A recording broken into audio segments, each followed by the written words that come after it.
Caleb Morrison hadn't prayed in 7 years. Not since the fever took his wife and son in the same cruel week. But when he heard children screaming through the blizzard and found 6 of them huddled around their bleeding mother in a broken wagon, a shadow of a man still chasing them through the snow, Caleb knew God was either giving him redemption or one final test. This is a story of survival second chances and the kind of love that rises from ashes. Stay until the end and comment your city below so I can see how far this story travels across the world.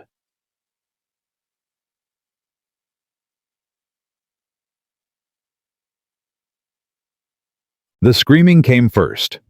Caleb Morrison pulled hard on the reins, his horse fighting against the wind that cut like broken glass across the Wyoming plains. He'd been riding since dawn, pushing through snow that reached his stirrups, trying to get back to his ranch before the worst of the blizzard hit. He should have kept riding, should have told himself it was just the wind playing tricks, or a wounded animal, or anything other than what it sounded like. Children. Children screaming for help. Easy, boy. He steadied his horse and listened. There it was again. High and desperate, cutting through the howling wind like a knife through butter. Caleb turned his horse toward the sound. His hands were numb inside his gloves, his face raw from the cold, but none of that mattered now. 7 years of silence. 7 years of keeping to himself. 7 years of pretending the world outside his ranch didn't exist. All of it fell away the moment he heard that cry. He found them near the old creek crossing, where the road dipped down between 2 ridges. A wagon sat tilted at a sickening angle, its front axle snapped clean in half. The canvas cover whipped and tore in the wind, and underneath it, Caleb could make out small shapes huddled together. 6 children, ranging from what looked like 15 down to a tiny thing that couldn't have been more than 2.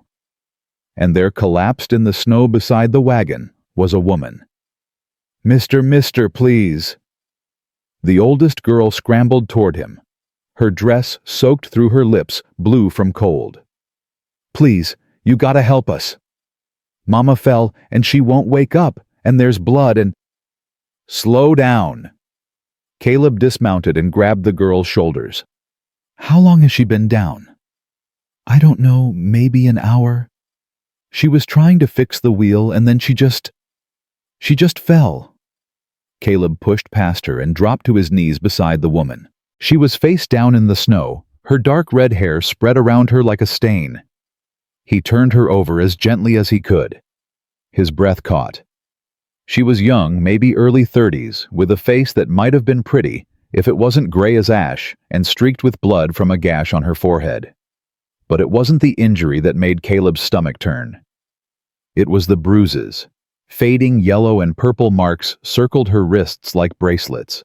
A healing cut split her lower lip. And when her coat fell open, he saw more bruises on her collarbone, the kind that came from fingers gripping too hard. Someone had been hurting this woman. Recently. "Is she dead?"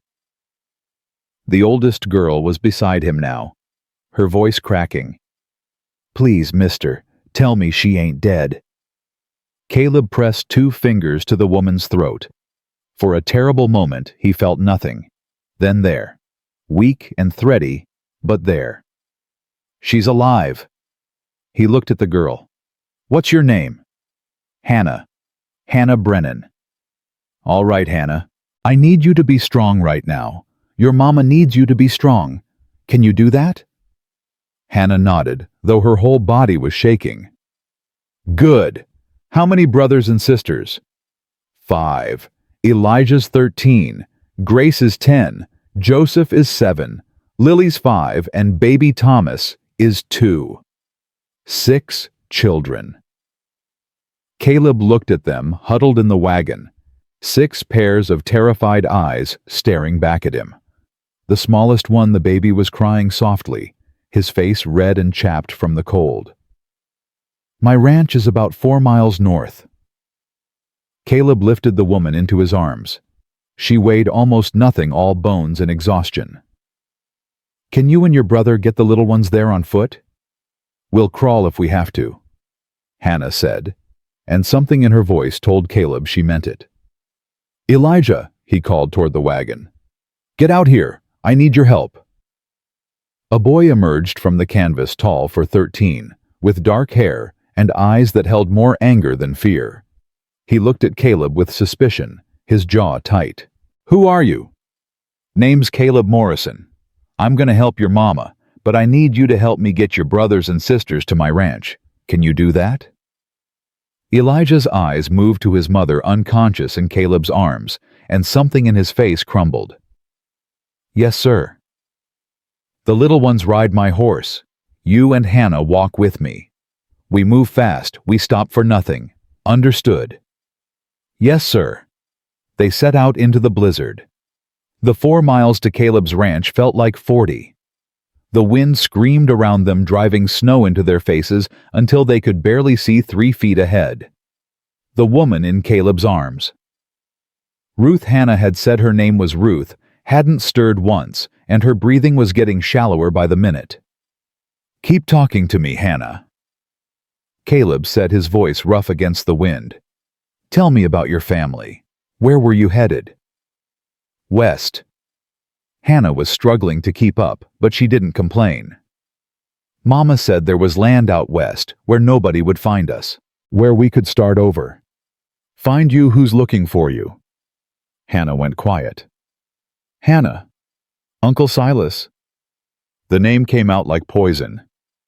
"He's our daddy's brother. Daddy died 6 months ago in a mining accident, and Uncle Silas said we belong to him now. Said Mama had to marry him, or he'd take us kids away." Caleb's jaw tightened. "And your mama said no." "Mama said she'd die before she let him touch her or us again." Hannah's voice cracked. "So we ran. Been running for 3 weeks now. He keeps finding us, keeps catching up. Last town we stopped in, someone told him where we went. He was maybe half a day behind us when the wagon broke." Half a day. That meant he could still be coming. "How far back?" Caleb asked. "Don't know. The snow might have slowed him down, but—" Hannah looked at him with eyes too old for her face. "He don't give up easy, mister. He wants what he thinks is his." Caleb didn't answer. He just kept walking, holding Ruth tighter against the wind. They reached the ranch as the last gray light of day was dying. Caleb's cabin wasn't much, 4 walls, a roof, a fireplace that drew well, but right now it looked like a palace. "Elijah, get the door. Hannah, there's matches on the mantel. Get a fire going. The rest of you inside. Now." The children moved like they'd been given orders their whole lives, quick and quiet and scared. Caleb carried Ruth to the bed. His bed, the only bed, and laid her down as gently as he could. She was cold. Too cold. "Hannah, I need blankets. All of them. And heat some water." "Yes, sir." Caleb knelt beside the bed and started unlacing Ruth's boots. They were soaked through, probably frozen to her feet. He worked carefully, trying not to hurt her, but she didn't stir. "Is Mama gonna die?" He turned. The little girl Lily he remembered was standing in the doorway, clutching a rag doll that looked like it had seen better days. Her eyes were huge in her pale face.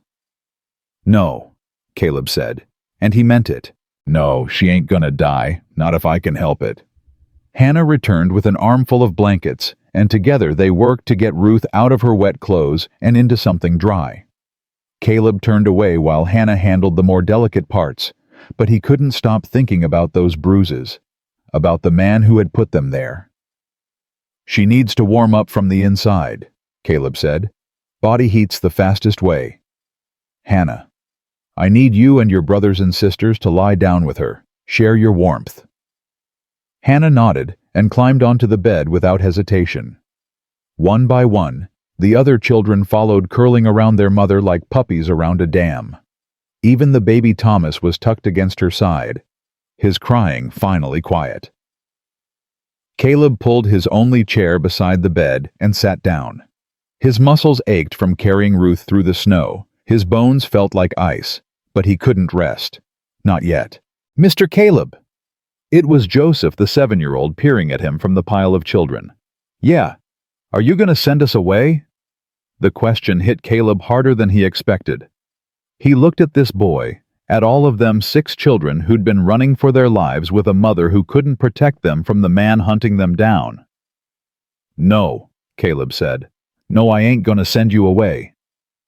Promise. Caleb thought about promises.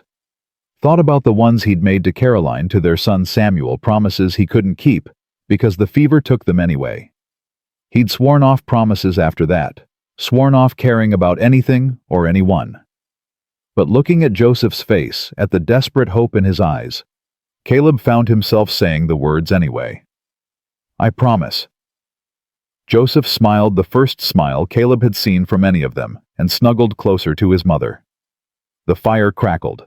The wind howled outside, and Caleb sat watch over a family that wasn't his, waiting to see if their mother would live through the night. Ruth Brennan opened her eyes to an unfamiliar ceiling. For a moment, she couldn't remember where she was.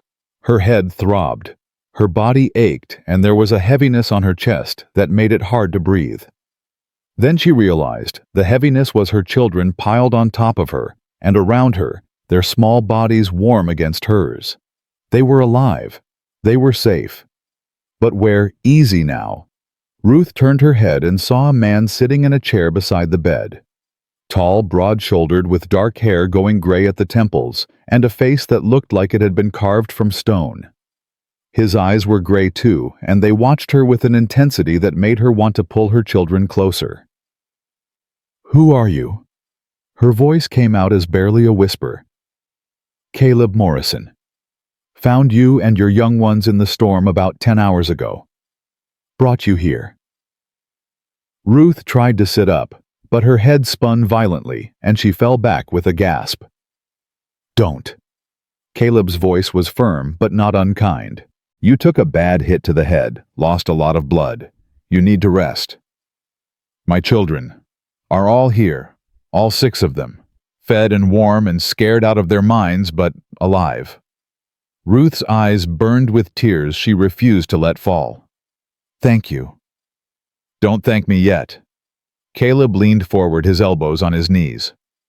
"Hannah told me about your situation, about the man chasing you." Ruth's whole body went rigid. "Silas Brennan," Caleb continued.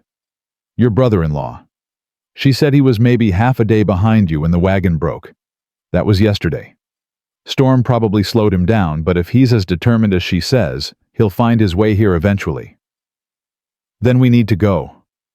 Ruth tried to sit up again, ignoring the dizziness. "We need to leave before—" "You ain't going nowhere." Caleb's hand pressed gently against her shoulder, easing her back down. "You can barely lift your head. Your wagon's busted, and there's 2 feet of snow on the ground with more coming. You try to run, now you'll die. Your children will die. Is that what you want?" "You don't understand." Ruth's voice cracked. "Silas, he won't just take us back. He'll kill me for running. He'll have to go through me first." Ruth stared at him. "You don't even know us." "Don't matter." Why would you risk yourself for strangers?" Caleb was quiet for a long moment. When he spoke, his voice was rough, like the words were being dragged out of him against his will. "Because 7 years ago, I watched my wife and son die of fever. Watched them suffer, and couldn't do a damn thing to help. I've been living with that ever since, asking God why he let it happen, why he took them, and left me here alone."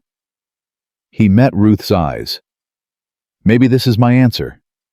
Maybe you and your children are the reason I'm still breathing." Ruth didn't know what to say to that. This man, this stranger, was offering her something she'd stopped believing in a long time ago: safety, protection, hope. "Mama." Hannah's voice was soft, sleepy. She was waking up, blinking in the dim light of the cabin. "I'm here, baby." Ruth reached out and stroked her daughter's hair. "I'm right here. You're awake." Hannah sat up, her face flooding with relief. "Oh, Mama, I was so scared. You wouldn't wake up and there was so much blood and—" "Shh." Ruth pulled her close. "I'm all right. We're all right." One by one, the other children stirred. Joseph was the first to fully wake, his face breaking into a grin when he saw his mother's eyes open. "Mama, you're alive. Mr. Caleb said you would be, and he was right." "Mr. Caleb." Ruth looked at the man in the chair. "I promised him you wouldn't die." Caleb's expression didn't change, but there was something in his eyes, something almost like warmth. "Figured I better keep that promise."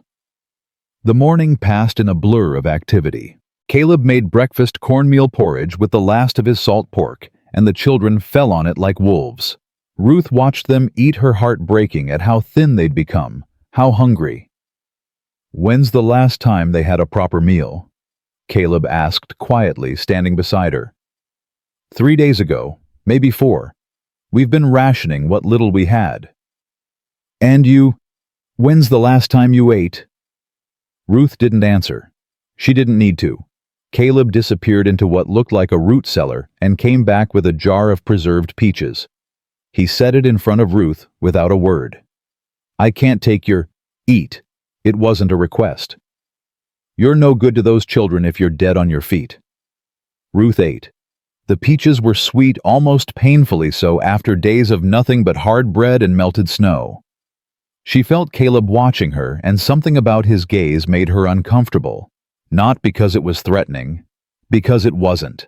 "You keep looking at me like you're waiting for something," she said finally. "Just wondering." "Wondering what? How a woman with 6 children and bruises all over her body still has fight left in her eyes." Ruth set down the jar. "You want to know about the bruises? Only if you want to tell me." She didn't want to tell him, didn't want to tell anyone. But something about this quiet man with his sad eyes and gentle hands made her feel like maybe, just maybe, it was safe to speak. "Thomas, my husband. He wasn't a bad man," she began. "Weak, maybe. Scared of his own shadow. But not bad. The problem was his brother. Silas. Silas." Ruth's hands clenched in her lap. "He was always there, always watching. Thomas worked in the mine, and Silas was the foreman. He controlled everything, our money, our house, where the children went to school. Thomas just let him, said it was easier that way. And when Thomas died, Silas said the family owed him, said Thomas had been borrowing from him for years, and now the debt was mine to pay." Ruth's voice hardened. "He wanted me to marry him. Said if I didn't, he'd take the children. Said no court would give a widow custody over a man with money and standing. So you ran." "I ran." Ruth looked at her children scattered around the small cabin and felt the familiar mix of love and terror that had driven her every moment for the past 3 weeks. "Packed what we could carry in the middle of the night and ran. But he keeps finding us. Every town, every stop, someone tells him where we went. It's like he's got eyes everywhere." "He probably does." Caleb's jaw tightened. "Men like that, they got reach, got influence, but they ain't got everything." "What do they not got?" "Me." Ruth almost laughed. "You, one man against Silas and whoever he brings with him. One man who knows this land better than anyone alive. One man with nothing left to lose." Caleb met her eyes. "You think I'm scared of your brother-in-law? I faced down Confederate soldiers and Comanche raiders, and a fever that took everything I loved. Silas Brennan don't frighten me." "He should." Ruth's voice dropped. "You don't know what he's capable of." "Then tell me." Ruth was quiet for a long moment. When she spoke, her voice was barely above a whisper.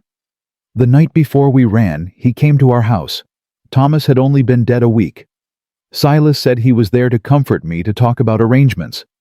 But when I told him I wouldn't marry him, he—" She stopped, swallowing hard. "He grabbed me, threw me against the wall, said if I couldn't be his wife willingly, he'd make sure no other man would ever want me." Caleb's hands curled into fists. "Hannah walked in," Ruth continued. "Saw what was happening. Silas let me go, but the look he gave her, the way he looked at my daughter—" Her voice broke. "That's when I knew we had to run, that same night. He touched Hannah." "No, but he wanted to. I saw it in his eyes." Ruth looked at Caleb with a fierceness that burned through her exhaustion. I will die before I let him near my children. Do you understand me? I will kill him myself if I have to. You won't have to. Caleb stood up, his expression hard as iron. If Silas Brennan comes to this ranch, he won't leave it alive. That's a promise. Ruth stared at him, this stranger who was promising to protect her family, and felt something she hadn't felt in years. Not hope, not quite, but something close. The days began to blur together. Ruth grew stronger slowly. By the third day, she could walk across the cabin without getting dizzy. By the fifth, she was helping with meals and laundry, despite Caleb's protests that she needed to rest. I've been resting for 5 days, she told him firmly. I need to be useful, need to earn my keep. You don't need to earn anything. Yes, I do. Ruth looked at him with those fierce green eyes. I'm not charity, Mr. Morrison. I'm not some helpless creature you rescued from the snow. I'm a woman who takes care of her family, and I will not be a burden. Caleb almost smiled. Almost. Fine. You can help with the cooking. But if you start feeling poorly, you sit down. Understood. Understood. The children, meanwhile, were adapting faster than Ruth had dared hope. Joseph followed Caleb everywhere, peppering him with questions about horses and cattle and guns. Grace found paper and charcoal somewhere and spent hours drawing pictures of the snow-covered landscape. Even baby Thomas had stopped crying, so much content to toddle around the warm cabin with his thumb in his mouth. But Elijah worried her. Her oldest son spent most of his time alone, either staring out the window or chopping wood with a violence that made Ruth's chest tight. He barely spoke, and when he did, his voice was sharp, angry. Elijah! Ruth found him behind the barn, attacking a log with an axe. We need to talk. Nothing to talk about. I disagree. Elijah swung the axe down hard, splitting the log clean in half. What do you want, Ma? I want to know what's going on in your head. Nothing's going on in my head. Elijah Thomas Brennan, don't you lie to me. Her son stopped. His shoulders were heaving, his breath coming in white puffs in the cold air. When he turned to face her, there were tears in his eyes. It's my fault, he said. All of this. It's my fault. What are you talking about? Uncle Silas, the last town. I went to get supplies, and this man started asking questions about where we came from, where we were going. I didn't think nothing of it. Just talked to him like he was being friendly. Elijah's voice cracked. But he wasn't being friendly, was he? He was working for Uncle Silas. That's how Silas found us. Because I was too stupid to keep my mouth shut. Ruth's heart shattered. Oh, baby. She crossed to him and pulled him into her arms, even though he was taller than her now, even though he tried to pull away. That wasn't your fault. None of this is your fault. Yes, it is. No. Ruth held him tighter. Silas has been tracking us from the beginning. He's got money connections, people who owe him favors. Even if you hadn't talked to that man, he would have found another way. But, listen to me. Ruth pulled back and gripped her son's face in her hands. You are 13 years old. You have been braver and stronger than any boy your age should have to be. You've helped me protect your brothers and sisters every single day since we left. If anyone's to blame for what's happened to this family, it's me. You, Ma, know. I married your father. Ruth's voice was heavy with old guilt. I knew what Silas was like, knew he was dangerous. But I told myself it would be fine, that Thomas would protect us. And when he didn't, when he couldn't, I stayed anyway. For years. That's on me, Elijah, not you. Elijah was crying now, really crying the way he hadn't since he was a little boy. I don't want him to find us, he whispered. I don't want to go back. We're not going back. Ever. But what if he... Then we'll fight. Ruth wiped her son's tears with her thumbs. We didn't come all this way to give up now, and that man in there, Mr. Morrison, he's going to help us. I believe that. Why? Elijah pulled back, suspicious. Why would some stranger help us? What does he want? I don't think he wants anything. Everybody wants something. Ma, you taught me that. Ruth was quiet for a moment. Her son was right, of course. She had taught him that. Years of living under Silas's thumb had taught her to distrust kindness, to look for hidden motives behind every generous gesture. But Caleb Morrison didn't feel like a man with hidden motives. He felt like a man who was broken and trying to put himself back together, just like her. Maybe, she said finally, maybe he just wants to not be alone anymore. Elijah didn't look convinced, but he nodded and went back to chopping wood. Ruth watched him for a moment, then turned back toward the cabin. Caleb was standing on the porch watching her. He blames himself, she said as she approached. I heard. Caleb's expression was unreadable. Kid's carrying a lot of weight for 13. His father died. His uncle tried to... Ruth couldn't finish the sentence. He thinks he has to be the man of the family now. Does he? Ruth stopped at the bottom of the porch steps. What do you mean? I mean, does he have to be the man of the family? Or is there someone else who could take some of that weight off his shoulders? Ruth felt her breath catch. Mr. Morrison. Caleb. Caleb. She said his name carefully, like she was testing how it felt in her mouth. I appreciate everything you've done for us. Truly. But we can't stay here forever. As soon as I'm strong enough, as soon as the snow clears, you'll keep running. How long do you think you can run with 6 children and no money, and a man like Silas hunting you down? As long as I have to. And when he catches you, because he will catch you, Ruth. Men like him don't give up. They don't stop. The only way to stop a man like Silas Brennan is to make him stop. Ruth stared at him. You're talking about killing him. I'm talking about ending the threat. Permanently. That's murder. Is it? Caleb stepped closer. When a wolf comes for your flock, do you let it take what it wants? Or do you put it down before it can hurt anyone else? Silas isn't a wolf, he's a man. Is he? Caleb's voice was hard. Because from what I've heard, he beats women, threatens children, and hunts down families through the snow like prey. That don't sound like a man to me. That sounds like something wearing a man's skin. Ruth didn't have an answer for that. The truth was, she'd thought about killing Silas, dreamed about it. In the dark hours of the night, when her children were asleep, and she was lying awake listening for footsteps, she'd imagined taking her husband's old hunting rifle and putting a bullet between Silas's eyes. But she'd never said it out loud, never admitted it to anyone. Even if I wanted that, she said quietly, even if I could live with it, it wouldn't solve anything. Silas has friends, family, people who would come looking for answers. Let them come. You don't mean that. Caleb's gray eyes met hers, and Ruth saw something in them that made her shiver. Not fear, recognition. This man had killed before. She was certain of it now. I spent 4 years fighting in a war that was supposed to mean something, Caleb said.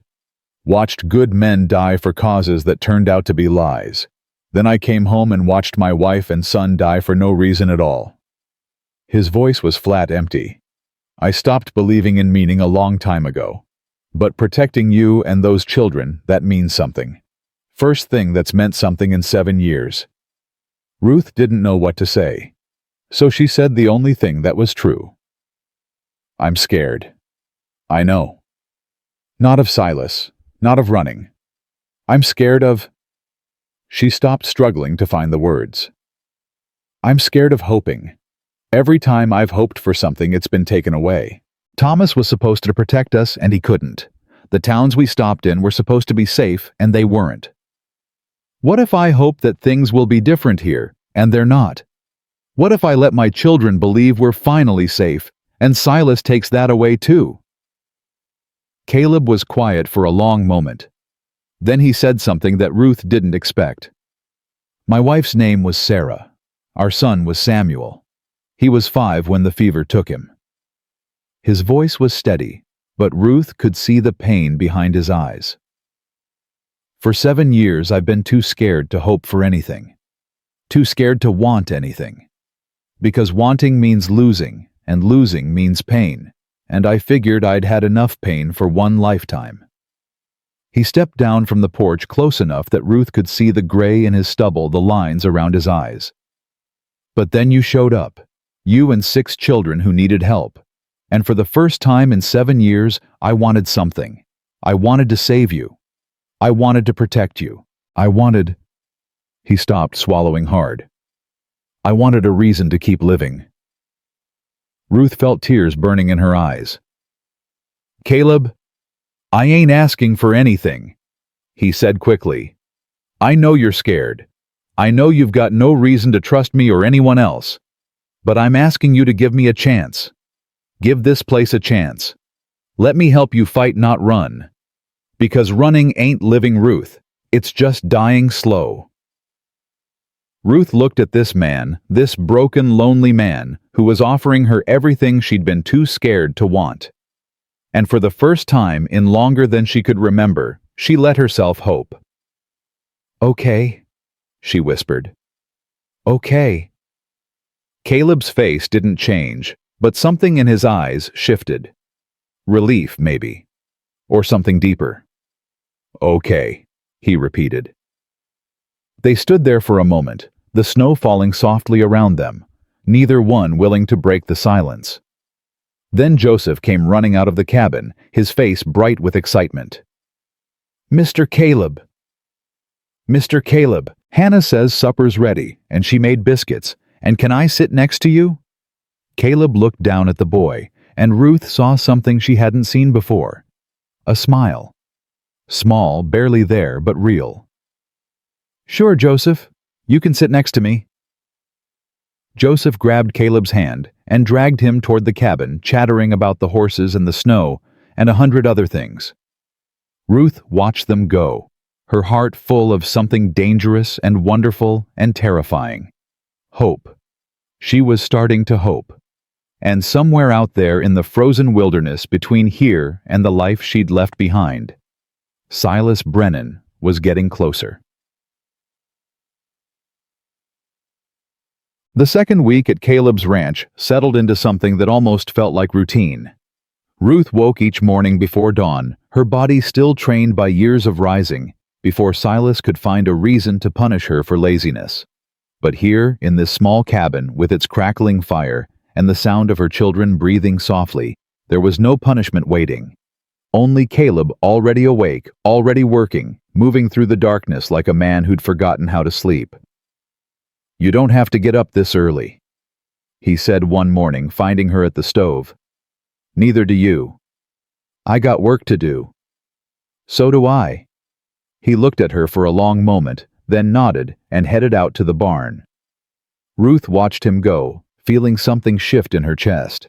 She was starting to understand him, this quiet man who spoke more with his hands than his words. Starting to see past the stone face to the grief underneath. It scared her how much she wanted to know more. Mama? Ruth turned. Hannah was sitting up on her pallet, rubbing sleep from her eyes. Morning, baby. How'd you sleep? Fine. Hannah stretched and stood moving to help with breakfast without being asked. Mama, can I talk to you about something? Always. Hannah glanced toward the door, making sure Caleb was gone. I like it here. I know you do. No, I mean... Hannah bit her lip. I really like it here. It feels safe. Like maybe we don't have to run anymore. Ruth's hands stilled on the pot she was stirring. Hannah, I know Uncle Silas is still out there. I know he's probably still looking. But Mama, for the first time since Daddy died, I don't feel scared all the time. I can breathe here. The little ones can play without looking over their shoulders. Hannah's voice dropped. Doesn't that mean something? Ruth set down the spoon and pulled her daughter into her arms. It means everything, baby. It means everything. Wah. So can we stay? Really stay? Ruth thought about Caleb's words from the night before. About fighting instead of running. About giving this place a chance. We'll see, she said. We'll see. The morning passed quickly. Ruth made breakfast, while Hannah woke the other children. Joseph and Lily tumbled out of bed with their usual energy, immediately asking if they could go see the horses. Grace followed more quietly, her sketchbook already in hand. Baby Thomas toddled around Ruth's feet, babbling in that half-language of toddlers. Only Elijah stayed in bed, his back to the room. Elijah. Ruth touched his shoulder. Time to get up. I'm tired. You've been tired for 3 days. Come eat something. Not hungry. Ruth felt the familiar worry twist in her stomach.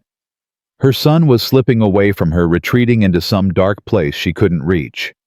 She'd seen Thomas do the same thing in the years before he died, pulling inward, shutting everyone out. Elijah, please. I said I'm not hungry. He pulled the blanket over his head. Ruth stood there for a moment, helpless, then turned back to the others. She'd try again later. She always tried again.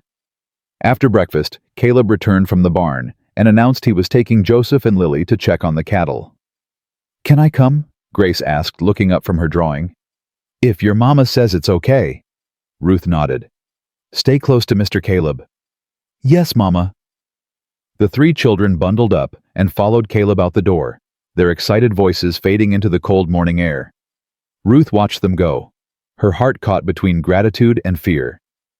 He's good with them. Ruth turned. Hannah was beside her, watching too. Yes, Ruth said. He is. Daddy was never like that. Hannah's voice was matter-of-fact, not bitter. He loved us. I know he did. But he never played with us. Never taught us things. He was always too tired, or too worried, or too scared, Ruth finished quietly. Your daddy was always scared. Of Uncle Silas. Of everything. The world was too big for your daddy, too hard. He did his best, but... Ruth sighed. Some men aren't built for fighting. They're built for surviving. There's a difference. What's Mr. Caleb built for? Ruth considered the question. She thought about the way Caleb moved, confident and sure. The way he handled a rifle like it was part of his arm. The way his eyes went hard when she talked about Silas. Fighting, she said. Mr. Caleb is built for fighting. Hannah nodded slowly. Good. They worked in companionable silence after that, washing dishes and tidying the cabin. Ruth found herself humming as she worked an old hymn her mother used to sing. She couldn't remember the last time she'd hummed anything. Around midday, Caleb returned with the children. Joseph was talking a mile a minute about the cows and the snow, and how Mr. Caleb let him sit on his horse all by himself. Lily was carrying a smooth stone she'd found, convinced it was treasure. Grace had her sketchbook full of new drawings.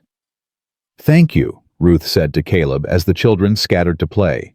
They needed that. I needed it too. He said it so quietly, she almost didn't hear. Then louder. Where's Elijah? Still in bed. Caleb's jaw tightened. All day. He won't talk to me, won't eat. I've tried everything. Caleb was quiet for a moment. Then, let me try. Caleb, I don't think... Trust me. Ruth wanted to argue. Elijah was her son, her responsibility. She didn't need some stranger stepping in where he wasn't wanted. But something in Caleb's eyes stopped her. Something that said he understood what Elijah was going through in a way she never could. Okay, she said. Okay. Caleb crossed the cabin to where Elijah lay on his pallet blanket, still pulled over his head. Get up. Elijah didn't move. I said get up. I need help in the barn. I'm tired. I don't care. Caleb reached down and yanked the blanket away. You can be tired and working, or you can be tired and useless. Pick one. Elijah sat up, his face flushed with anger. You ain't my pa. You can't tell me what to do. You're right. I ain't your pa, but you're in my house eating my food, and while you're here, you'll pull your weight like everyone else. Now get up. Ruth watched her heart in her throat as her son and this man faced each other. She expected Elijah to explode, to scream, to do something reckless. Instead, after a long, tense moment, Elijah stood up. "Fine," he muttered. "Fine," Caleb repeated. "Barn. Now." They left together, and Ruth let out a breath she didn't know she'd been holding. "Mama," Hannah was watching her. "You okay?" "I don't know," Ruth admitted. "I honestly don't know." The afternoon stretched on. Ruth tried to focus on the work in front of her, mending clothes, preparing supper, keeping the little ones occupied, but her mind kept drifting to the barn. What was Caleb saying to her son? What was happening out there? Finally, just as the sun was starting to set, the barn door opened. Caleb came out first, followed by Elijah. They were both carrying armfuls of firewood, and they were both talking. Not arguing. Talking. Ruth couldn't hear what they were saying, but she could see the change in her son's posture. The rigid anger in his shoulders had softened. His head wasn't hanging quite so low. They stacked the wood on the porch, and Caleb said something that made Elijah almost smile. Almost. It was enough. "Thank you," Ruth said later after supper, after the children were settled for the night. She and Caleb were sitting on the porch again, wrapped in blankets against the cold. "Whatever you said to him, thank you." "I didn't say much. You got him out of bed. That's more than I managed in 3 days." Caleb was quiet for a moment. "He reminds me of myself.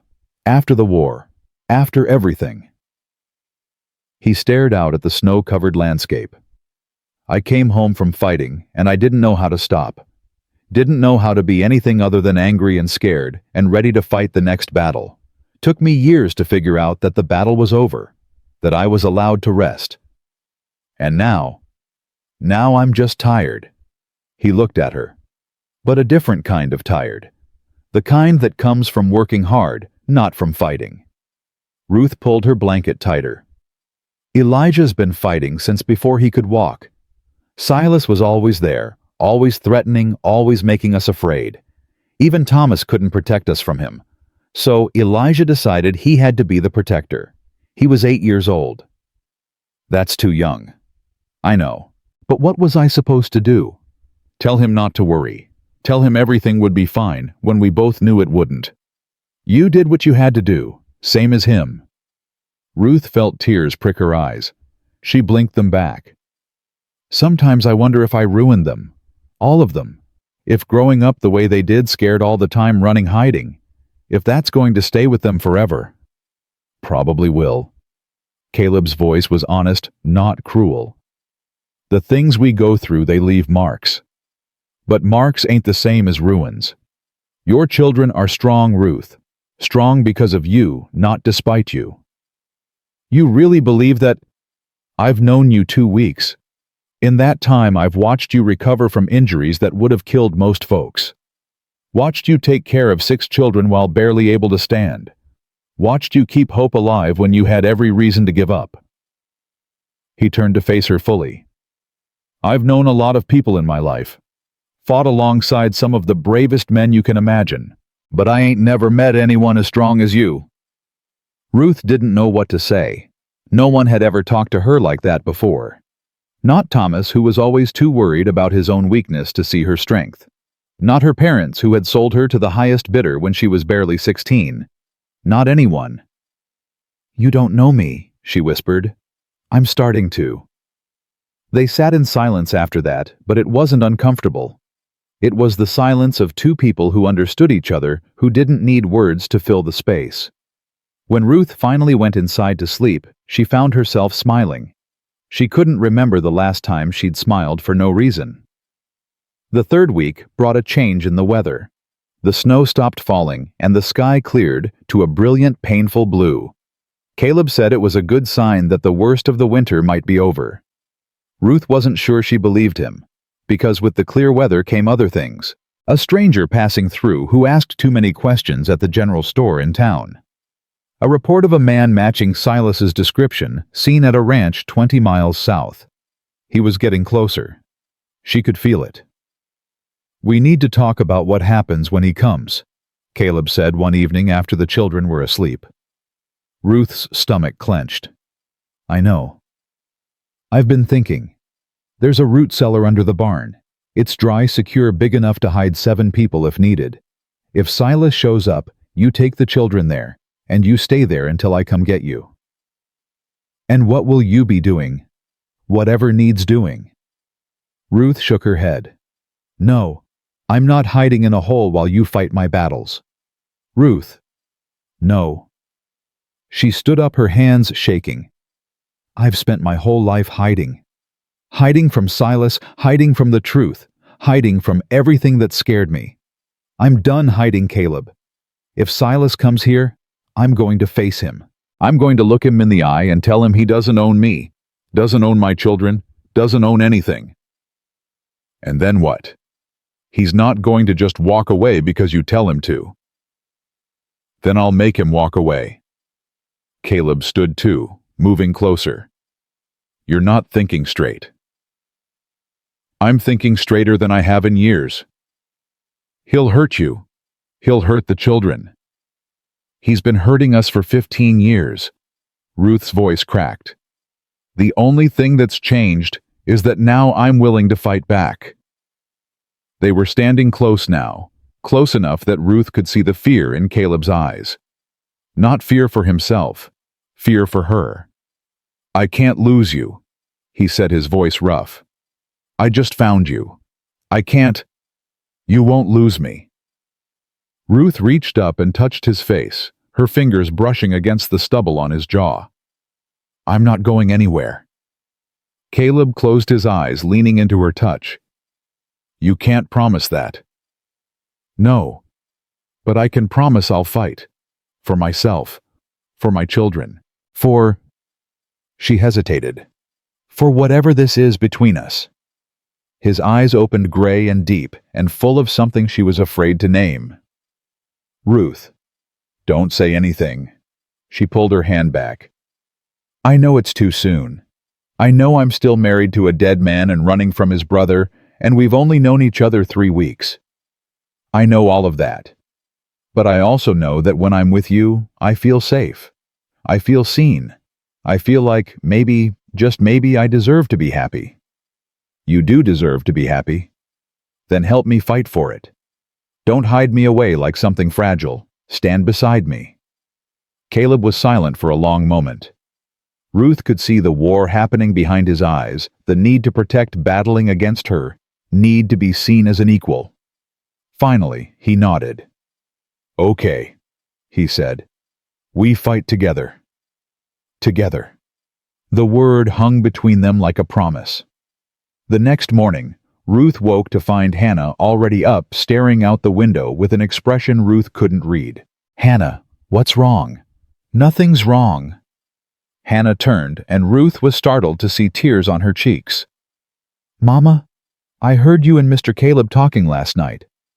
Ruth's face heated. "Hannah, you like him. Really like him." Ruth didn't know how to answer. "It's complicated." "No, it ain't." Hannah crossed the room and sat beside her mother. "Mama, I've watched you suffer for 15 years. Watched you give up everything to keep us safe. And I've never not once seen you happy." She took Ruth's hands. "When you're with Mr. Caleb, you're happy. I can see it." "It's too soon, Hannah. Your father, Daddy's dead." Hannah's voice was gentle but firm. "I loved him, and I know you did too in your way. But he's gone, Mama. And Uncle Silas was never going to let us go, not ever, not unless someone stopped him." She squeezed Ruth's hands. "Maybe Mr. Caleb is that someone. Maybe this place is where we're supposed to be." Ruth felt tears sliding down her own cheeks. "When did you get so wise?" "I learned from the best." They held each other for a long moment, mother and daughter, 2 survivors who had finally found something worth fighting for. "There's something else," Hannah said, pulling back. "Elijah talked to me this morning about what Mr. Caleb said to him in the barn." "What did he say?" "He said, Hannah paused, choosing her words carefully. He said that being strong doesn't mean carrying everything alone. It means knowing when to let other people help. He said that Elijah's been trying to be a man since he was 8 years old, and it's okay to just be a boy sometimes. Ruth's heart clenched. Caleb said that... He said something else too. He said that the bravest thing a person can do isn't fighting. It's trusting someone enough to let them fight beside you. Ruth thought about those words all day. Thought about all the years she'd spent fighting alone, protecting her children alone, surviving alone. She'd been so focused on keeping everyone safe that she'd forgotten what it felt like to have someone in her corner. But Caleb was in her corner now, and she was starting to believe he might stay there. That evening she found him in the barn brushing down his horse. She stood in the doorway for a moment watching him work. His movements were gentle, careful, the same way he was with her children. "You gonna stand there all night?" he asked without turning around. "Maybe." He looked at her, then a hint of a smile on his face. "Something on your mind?" "Hannah told me what you said to Elijah, about being strong." Caleb shrugged. "Just talking." It meant something to him. It meant something to me, too. He set down the brush and turned to face her fully. "Ruth."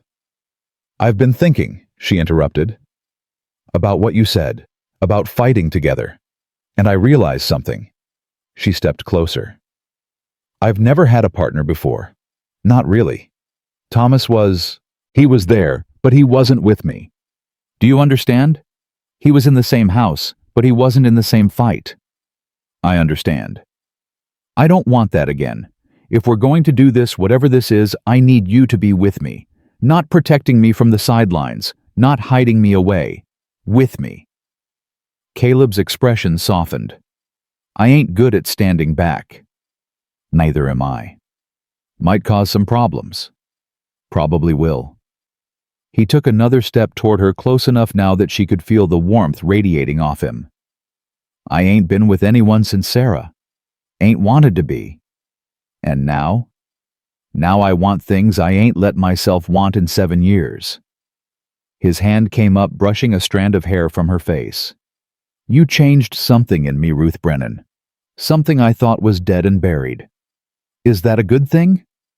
"I think so." His thumb traced along her cheekbone. "Scares the hell out of me, but I think so."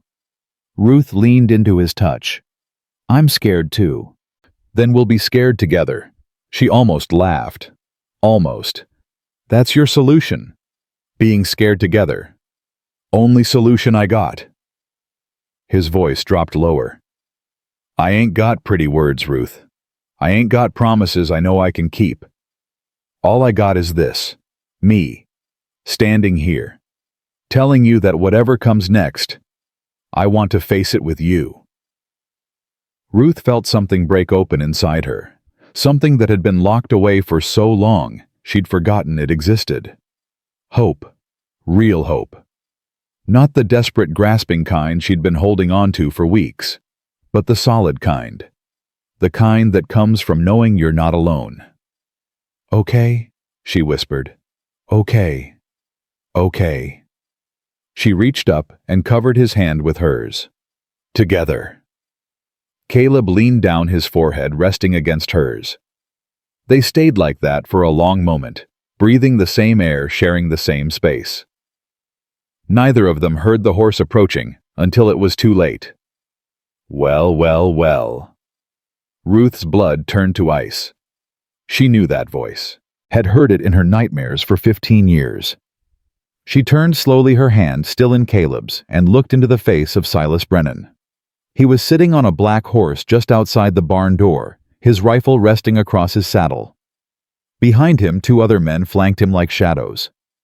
"Looks like I finally found my family," Silas said, his smile sharp as a knife. "And it looks like they've been keeping some interesting company." Ruth's hand tightened in Caleb's grip until her knuckles went white. Silas hadn't changed. Same cold eyes, same cruel smile, same way of looking at her like she was property that had wandered off and needed to be collected. He was thinner than she remembered, his face harder, but that only made him more dangerous. "Silas!" Her voice came out steadier than she felt. "How did you find us? You think you can run 300 miles and I won't follow?" Silas swung down from his horse, his boots crunching in the snow. "I've been tracking you since you left Ruth. Every town, every stop, every person you talk to. You ain't as clever as you think." Caleb stepped forward, positioning himself between Ruth and Silas. "You're on my land." Silas's eyes moved to him, assessing. "And you are?" "Caleb Morrison. This is my ranch." "Well, Mr. Morrison, I appreciate you taking care of my family while they were lost. But they're found now, so we'll be on our way." Silas reached past Caleb toward Ruth. "Come on, Ruth. Time to go home." Caleb's hand shot out, grabbing Silas's wrist. "She ain't going anywhere with you." The two men behind Silas shifted, hands moving toward their weapons.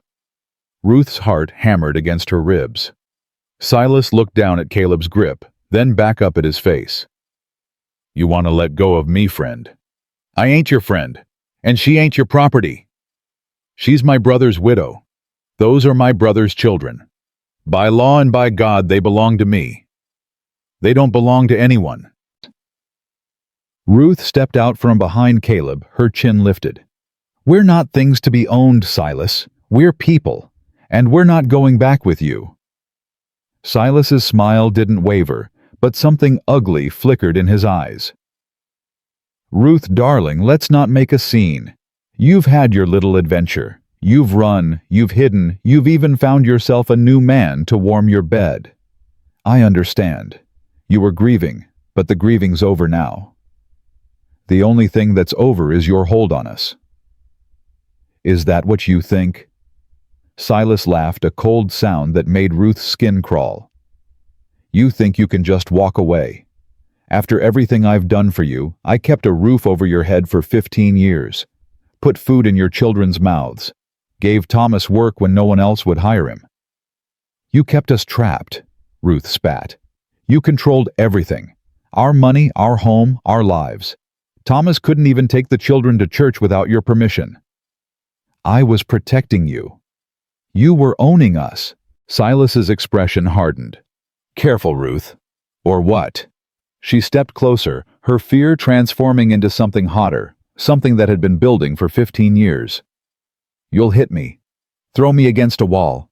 Put bruises on my arms where people can't see." She pulled up her sleeve, showing the fading marks on her wrist. "You already did all that, Silas. You did it the night before I left. You remember when I told you I'd never marry you?" Caleb's whole body went rigid beside her. Silas's eyes narrowed. "You're making things up. Telling stories to make yourself look like the victim." "I'm telling the truth. For the first time in 15 years, I'm telling the truth." Ruth's voice shook but didn't break. "You terrorized me. You terrorized my children. And when Thomas died, you thought you'd finally get what you always wanted. Me. Broken. Obedient. Yours. You are mine. I was never yours, and I never will be." The silence that followed was absolute. Even the wind seemed to hold its breath. Then Silas moved. It happened so fast, Ruth barely saw it. One moment he was standing there, the next, his hand was around her throat, squeezing, lifting her onto her toes. "You think you can talk to me like that?" His voice was low, dangerous. "You think some rancher with a hero complex is going to save you? Nobody saves you, Ruth. Nobody ever saves you." Ruth couldn't breathe, couldn't speak. Black spots danced at the edge of her vision. Then Silas was on the ground, and Caleb was standing over him, his fist bloody. "Touch her again," Caleb said, his voice flat and cold, "and I'll kill you." Silas's men drew their weapons, but Caleb didn't even flinch. His eyes stayed locked on Silas, who was struggling to his feet, blood streaming from his nose. "You broke my nose." Silas sounded more surprised than angry. "I'll break more than that if you don't get off my land." "Your land." Silas wiped blood from his face. "This ain't about land. This is about family. My family." "They ain't your family." Ruth's voice was raw, her throat already bruising, but she forced the words out. Thomas was your family. I was just the woman you wanted to own. And the children, you never cared about them. You just wanted leverage. Ruth, no. She moved to stand beside Caleb, her shoulder touching his. I'm done listening to you. I'm done being afraid of you. You want to take me back, you'll have to kill me first, because I'm not going, not today, not ever. Silas stared at her, and for the first time, Ruth saw something other than arrogance in his eyes. Uncertainty. He hadn't expected this. Hadn't expected her to fight back, to stand her ground, to have someone standing with her. All those years he'd counted on her fear, her isolation, her belief that she had no options. He'd been wrong. You're making a mistake, Silas said finally. A big mistake. Maybe. But it's mine to make. Silas looked at Caleb, then back at Ruth. This ain't over. Yes, it is. Caleb's voice was iron. You come back here, you won't leave alive. That's not a threat. That's a promise. Big words from a man with 2 guns pointed at him. I've had worse odds. Something in Caleb's voice made Silas pause, made him look at this rancher more carefully. Ruth could see him calculating, weighing his options. Fine, Silas said at last. We'll go, for now. He mounted his horse, his men following suit. But this ain't finished, Ruth. You and me, we got unfinished business. And I always collect what's owed to me. He turned his horse and rode away, his men flanking him. Ruth watched until they disappeared over the ridge, until she couldn't hear the hoofbeats anymore. Then her legs gave out. Caleb caught her before she hit the ground, his arms wrapping around her, holding her up when she couldn't hold herself. I've got you, he murmured into her hair. I've got you. The children. Her voice was hoarse. I have to check on the children. They're inside. They're safe. But Silas, he's gone, for now. Ruth pulled back, looking up at Caleb's face. His knuckles were bleeding, his jaw tight with barely contained rage, but his eyes were gentle as they met hers. You hit him, she said. Wanted to do more than that. I know. She touched his chest, feeling his heart pound against her palm. Thank you. Don't thank me yet. He'll be back. I know that too. They stood there for a moment, holding each other in the fading light, 2 people who had found something worth protecting. Then Ruth heard screaming from the cabin. She ran. Her legs were shaking. Her throat was burning, but she ran. Caleb was right behind her, his longer strides eating up the distance. The cabin door was open. Ruth burst through it and found her children huddled in the corner, Hannah standing in front of them like a shield. But they weren't looking at the door. They were looking at Elijah. Her son was standing by the window, Caleb's rifle in his hands, his face white as chalk. Elijah! Ruth stopped in the doorway. Put the gun down. I almost shot him. Elijah's voice was shaking. I had him in my sights. I could have killed him. But you didn't. I wanted to. Tears were streaming down his face. I wanted to so bad, Ma. I wanted to make him pay for everything he did to us. Ruth crossed the room slowly, carefully. I know, baby. I know. Why didn't you let me? He deserves to die, after everything. Elijah, look at me. Ruth reached him and gently, so gently, took the rifle from his hands. If you had killed him, it would have destroyed you. Not because he doesn't deserve it, but because you're not a killer. You're a good boy, a brave boy, and I won't let Silas turn you into something you're not. Elijah collapsed into her arms, sobbing. I hate him. I hate him so much. I know, so do I. Caleb took the rifle and set it aside, then moved to check on the other children. Ruth could hear him talking to them in low, soothing tones, but she couldn't focus on the words. All she could do was hold her son as he cried. It's okay, she whispered. We're okay. We're all okay. But even as she said it, she knew it wasn't true. Silas would be back. He'd said so himself. And next time, He wouldn't come with just 2 men. Next time, he'd come with an army. The night that followed was the longest of Ruth's life. She sat up by the fire, Caleb beside her, both of them watching the windows, listening for hoofbeats that never came. "He won't come back tonight," Caleb said around midnight. "He needs to regroup, figure out his next move." "How long do we have?" "Hard to say. Day or 2 maybe. Depends on how many men he can gather, how patient he's willing to be." Ruth stared into the flames. "Maybe we should run. Take the children and go before he comes back. Run where he tracked you 300 miles. He'll track you 300 more. Then what do we do?" Caleb was quiet for a long moment. "We fight." "With what? Your rifle and my bare hands?" "With whatever we've got." He turned to look at her. "Ruth, running ain't living. You said that yourself. And I meant what I said to Silas. He comes back here, he doesn't leave alive. You can't take on Silas and however many men he brings. Maybe not alone." Ruth frowned. "What do you mean?" "I mean I've got friends, people who owe me. There's a sheriff in town, Daniel Cole. We served together in the war. He's a good man, honest. If I tell him what's happening here, he'll help." "Will he?" "Silas has money, connections. Men like that, they can buy whoever they want." "Daniel ain't for sale." Caleb's voice was certain. "I'd stake my life on it." "You might have to." "Then I will." Ruth looked at this man, this quiet, broken man, who had stumbled into her life like an answer to a prayer she'd stopped believing in. 3 weeks ago, he'd been a stranger. Now, he was willing to die for her. "Why?" she asked. "Why are you doing this?" "You don't owe us anything." "I already told you why." "Tell me again." Caleb reached out and took her hand. "Because for 7 years I've been dead inside. Walking around, eating, sleeping, working, but dead. And then you showed up, you and those 6 children, and something in me woke up. I don't know what it is, Ruth. Don't know if it's love or gratitude or just plain stubbornness. But I know I ain't letting Silas take you. I ain't letting anyone take you." Ruth felt tears sliding down her cheeks. "I'm not worth dying for." "Yes, you are." His grip tightened. "You're worth dying for and living for and everything in between.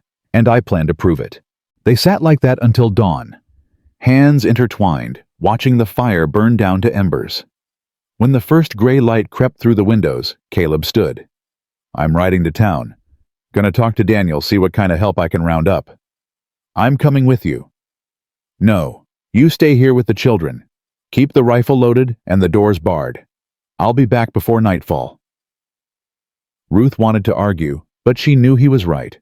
Someone had to stay with the children, and she was in no shape for a long ride. "Be careful," she said instead. Caleb leaned down and pressed his lips to her forehead. "Always." Then he was gone, and Ruth was alone with 6 sleeping children and a loaded rifle and more fear than she knew what to do with. The day passed slowly. Ruth kept the children inside, kept them quiet, kept them busy with chores and games and anything else she could think of. She didn't tell them what had happened with Silas. Didn't tell them he might be coming back with more men. They knew anyway. Children always knew. "Mama," Hannah said around midday, "what's going to happen to us?" "I don't know, baby." "Are we going to have to leave?" Ruth looked at her daughter, at this girl who had been forced to grow up too fast, who had carried burdens no 15-year-old should ever have to carry. "I hope not," Ruth said honestly. "I really hope not. I don't want to leave." Hannah's voice was small. "I like it here. I like Mr. Caleb. I like feeling safe." "I know, I like it too." "Then why can't Uncle Silas just leave us alone? Why does he have to keep chasing us?" Ruth wished she had an answer. Wished she could explain the twisted logic of a man like Silas Brennan, who saw people as possessions and love as ownership. "Some men don't know how to let go," she said finally. "They think if they want something bad enough, they're entitled to have it. They can't understand that other people have rights too, have choices." That's stupid. Yes, it is. Hannah was quiet for a moment. Mama, if Uncle Silas comes back, are you going to fight him? Yes. Even if it's dangerous. Especially if it's dangerous. Ruth pulled her daughter close. I've spent 15 years being afraid, Hannah. 15 years letting Silas control me because I was too scared to stand up to him. But I'm not scared anymore. I'm angry. And I'm going to protect this family no matter what it takes. Hannah nodded slowly. Good. The afternoon stretched on. Ruth checked the windows, constantly checked the rifle, checked the children. Joseph and Lily had found a game to play with wooden blocks Caleb had carved for them. Grace was drawing again her sketchbook full of images Ruth was afraid to look at. Elijah sat in the corner, staring at nothing, his face still haunted from the night before. Baby Thomas played at Ruth's feet, oblivious to the tension around him. Ruth was just starting to think Caleb might not make it back before dark when she heard hoofbeats. She grabbed the rifle and moved to the window, her heart pounding. But it wasn't Silas. It was Caleb riding hard, and behind him came 3 other riders. Ruth recognized one of them from town, a tall man with a badge on his chest. She opened the door as they rode up. Ruth, this is Sheriff Daniel Cole. Caleb dismounted, his face grim. He's got news. The sheriff tipped his hat. Ma'am, wish we were meeting under better circumstances. What news? Ruth's stomach was tight with dread. Silas Brennan's been busy.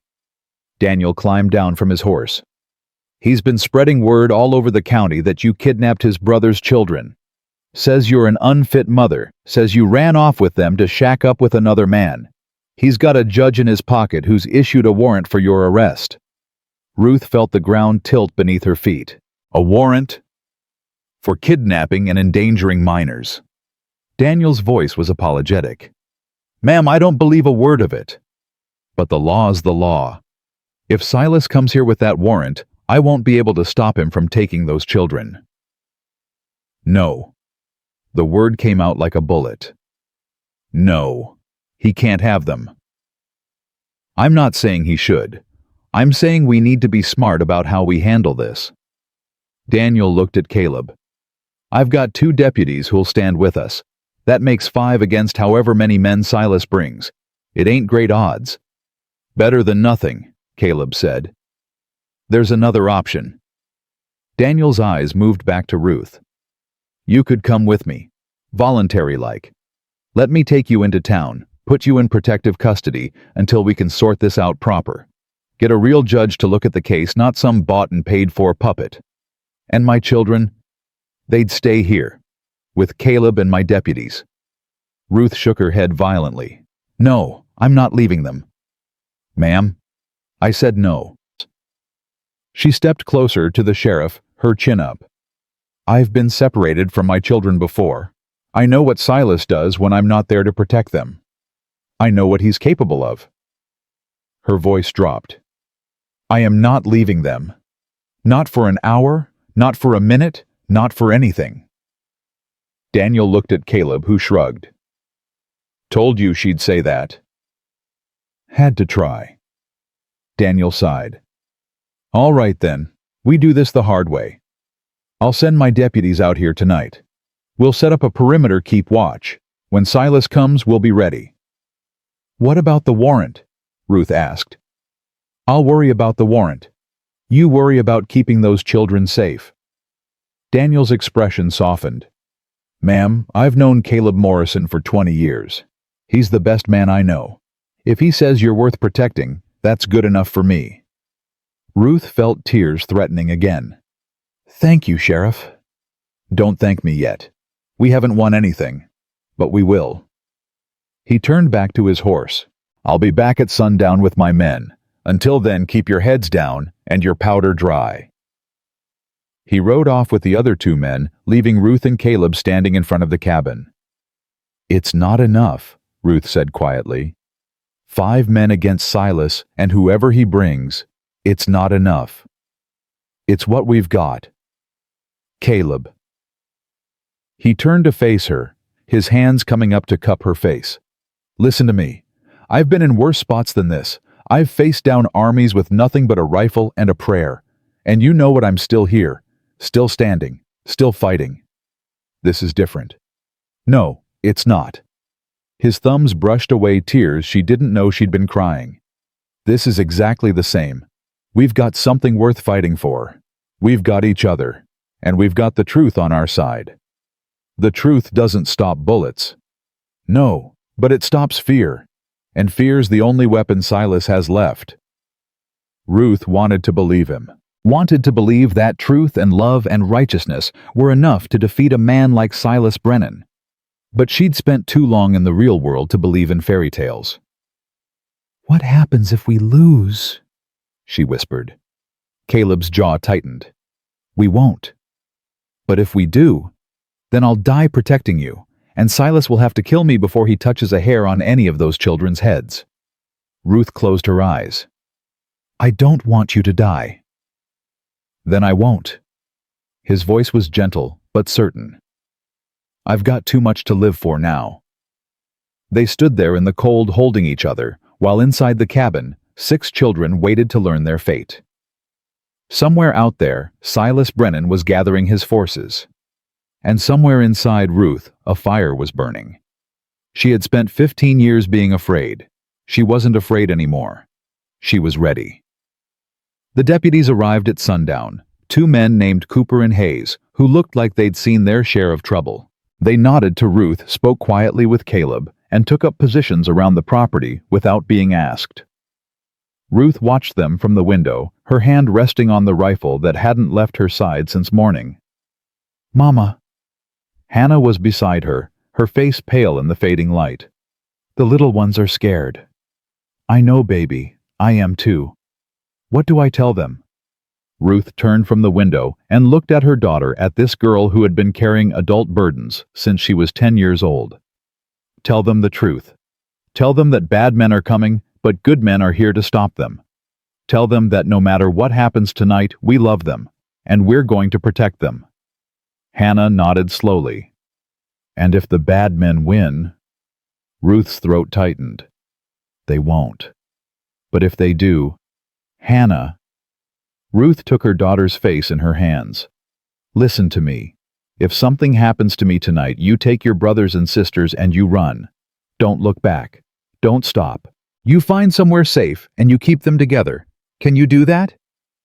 Tears spilled down Hannah's cheeks. "Mama, don't talk like that." "I need to know you can do it, Hannah. I need to know that whatever happens, my children will be okay." Hannah was quiet for a long moment.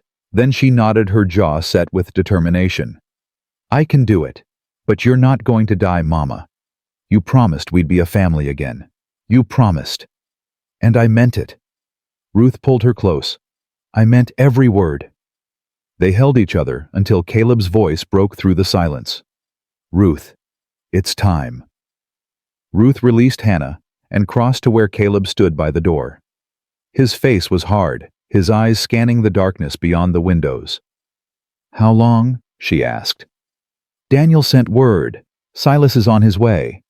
8 men, maybe more." 8? Ruth's stomach dropped. "Against 5, 6. Caleb looked at her. "I'm counting you." "Caleb, you said you wanted to fight. You said you were done hiding." He pressed a pistol into her hands. "Time to prove it." Ruth looked down at the weapon, felt its weight in her palm. She'd never fired a gun before, never even held one, but she'd also never had so much to lose. "Show me how to use it," she said. Caleb's eyes softened. "Point and pull the trigger. It's not complicated." "What if I miss?" "Don't miss." Despite everything, Ruth almost laughed. "That's your advice. Don't miss." "Best advice I ever got." Caleb leaned down and kissed her forehead. "Stay inside with the children. Don't come out unless you have to. And Ruth, yes, I love you." The words hit her like a physical blow. 3 words she hadn't heard in so long she'd forgotten what they felt like. "I love you too," she whispered. Then he was gone, disappearing into the darkness outside. Ruth turned back to the cabin where 6 faces watched her with varying degrees of fear and trust. "All right," she said, her voice steadier than she felt. "Everyone into the root cellar, now!" "Mama, no!" Joseph's eyes were wide. "I want to stay with you. You can't, baby. I need you to be brave and go with Hannah." "But, Joseph..." Ruth knelt in front of her son. "Do you remember what I told you about being brave?" Joseph nodded, his lip trembling. "Being brave doesn't mean you're not scared. It means you do what needs to be done even when you are scared. Can you be brave for me right now?" Joseph's small chest puffed up. "Yes, Mama." "Good boy." She kissed his forehead. "Now go." Hannah herded the younger children toward the trapdoor that led to the cellar, but Elijah didn't move. "I'm staying," he said. "Elijah." "No, Ma." His voice was quiet but firm. "I'm 13 years old. I'm old enough to fight. You're old enough to die, and I won't let that happen. You can't stop me." Ruth looked at her son, saw the stubborn set of his jaw, the fire in his eyes. He looked so much like Thomas in that moment, like the man Thomas might have been if fear hadn't broken him. "If you stay," she said slowly, "you do exactly what I tell you. No arguing, no running off, no trying to be a hero. Understood?" Elijah nodded. "Yes, ma'am." "Get the shotgun from the rack, load it, and stay away from the windows." Elijah moved to obey, and Ruth turned back to the door. Through the glass, she could see shadows moving in the darkness. Caleb, the deputies, positioning themselves, preparing. The waiting was the worst part. Minutes stretched into what felt like hours. Ruth's hands cramped from gripping the pistol.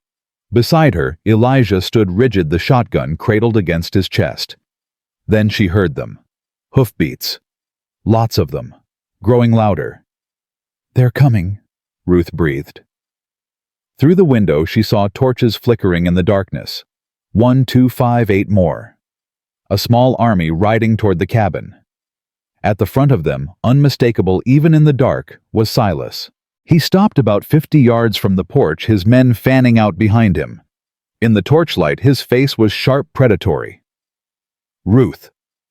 His voice carried through the cold night air. "I know you're in there. Come out. Let's end this peacefully." Caleb's voice answered from somewhere to the left. "She ain't coming out, and you ain't coming in." Silas laughed.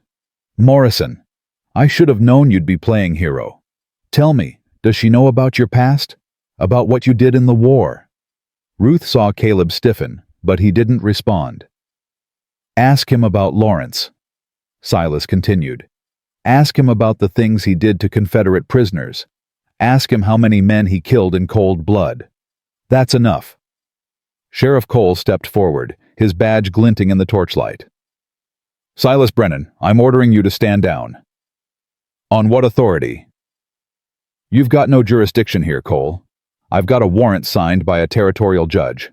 Those children belong with family, and Ruth Brennan is an unfit mother who... That warrant ain't worth the paper it's printed on, and you know it." Daniel's voice was ice. "You bought that judge, same as you buy everything else." "Prove it." The challenge hung in the air. Ruth's heart was pounding so hard she could feel it in her throat. 8 men against 6. Those were bad odds. Very bad odds. But then, something unexpected happened. Another voice came from the darkness. A woman's voice, old but strong. "I can prove it." Everyone turned. From behind Silas's men emerged a figure Ruth hadn't seen in years. Agnes Holloway, the widow who lived on the edge of town. She was riding a mule of all things, and she looked like she hadn't slept in days. "Agnes..." Silas's voice was uncertain. "What are you doing here?" "What I should have done 15 years ago." Agnes climbed down from her mule and walked toward the cabin, ignoring the guns pointed at her. "Sheriff Cole, I've got something you need to see." She reached into her coat and pulled out a bundle of papers yellowed with age. "These are letters," she said. "Letters Thomas Brennan wrote to me before he died. Letters describing what his brother did to his wife and children. The beatings, the threats, the way Silas controlled every aspect of their lives. Ruth's breath caught. Thomas had written to Agnes. Thomas and I were friends. Agnes continued. He came to me when he couldn't take it anymore, told me everything, asked me to hold on to these letters in case something happened to him. She looked at Silas with undisguised contempt. He knew you'd come for Ruth eventually. He knew you'd try to take what wasn't yours. Silas's face had gone white. Those letters don't prove anything. They prove motive. They prove pattern. And they'll be enough for a real judge to throw out that warrant and issue one for you instead. Agnes handed the papers to Sheriff Cole. Assault, intimidation, false imprisonment. It's all there, documented by a man too scared to speak up while he was alive. You lying old witch? Careful, Silas. Daniel's voice was dangerous. That's enough witnesses to hang you twice over. The men behind Silas shifted uncomfortably. Ruth could see doubt creeping into their faces. They'd signed up to collect a runaway wife, not to participate in what was starting to look like something much darker. This changes nothing, Silas snarled. Those children are my blood, my family. They're not your anything. Ruth stepped out onto the porch, the pistol still in her hand. They're my children, mine and Thomas's. And Thomas wanted them as far away from you as possible. You don't know what Thomas wanted. Yes, I do. Ruth's voice was steady. I know because he told me. Right before he died, when you weren't there, when you were too busy counting your money to sit with your dying brother. He told me to run. He told me to take the children and never look back. He told me you were poison and that the only way to save our family was to get them away from you. Silas's face twisted. He was delirious. The fever. He was clearer than he'd ever been. For the first time in 15 years, he wasn't afraid of you. Because he knew he was dying, and dead men have nothing to fear. The words hit their mark. Ruth could see Silas flinch, see something crack in that cold facade. You turned him against me, Silas said, but his voice was weaker now. You poisoned him against his own blood. No, you did that yourself.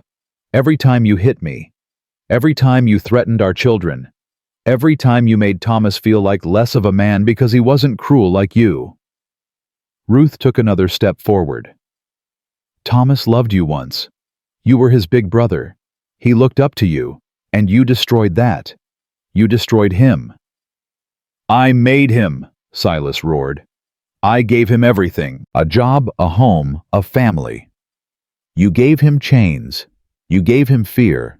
You gave him a life so small and so controlled that the only freedom he ever found was in death. Ruth's eyes burned with tears she refused to let fall.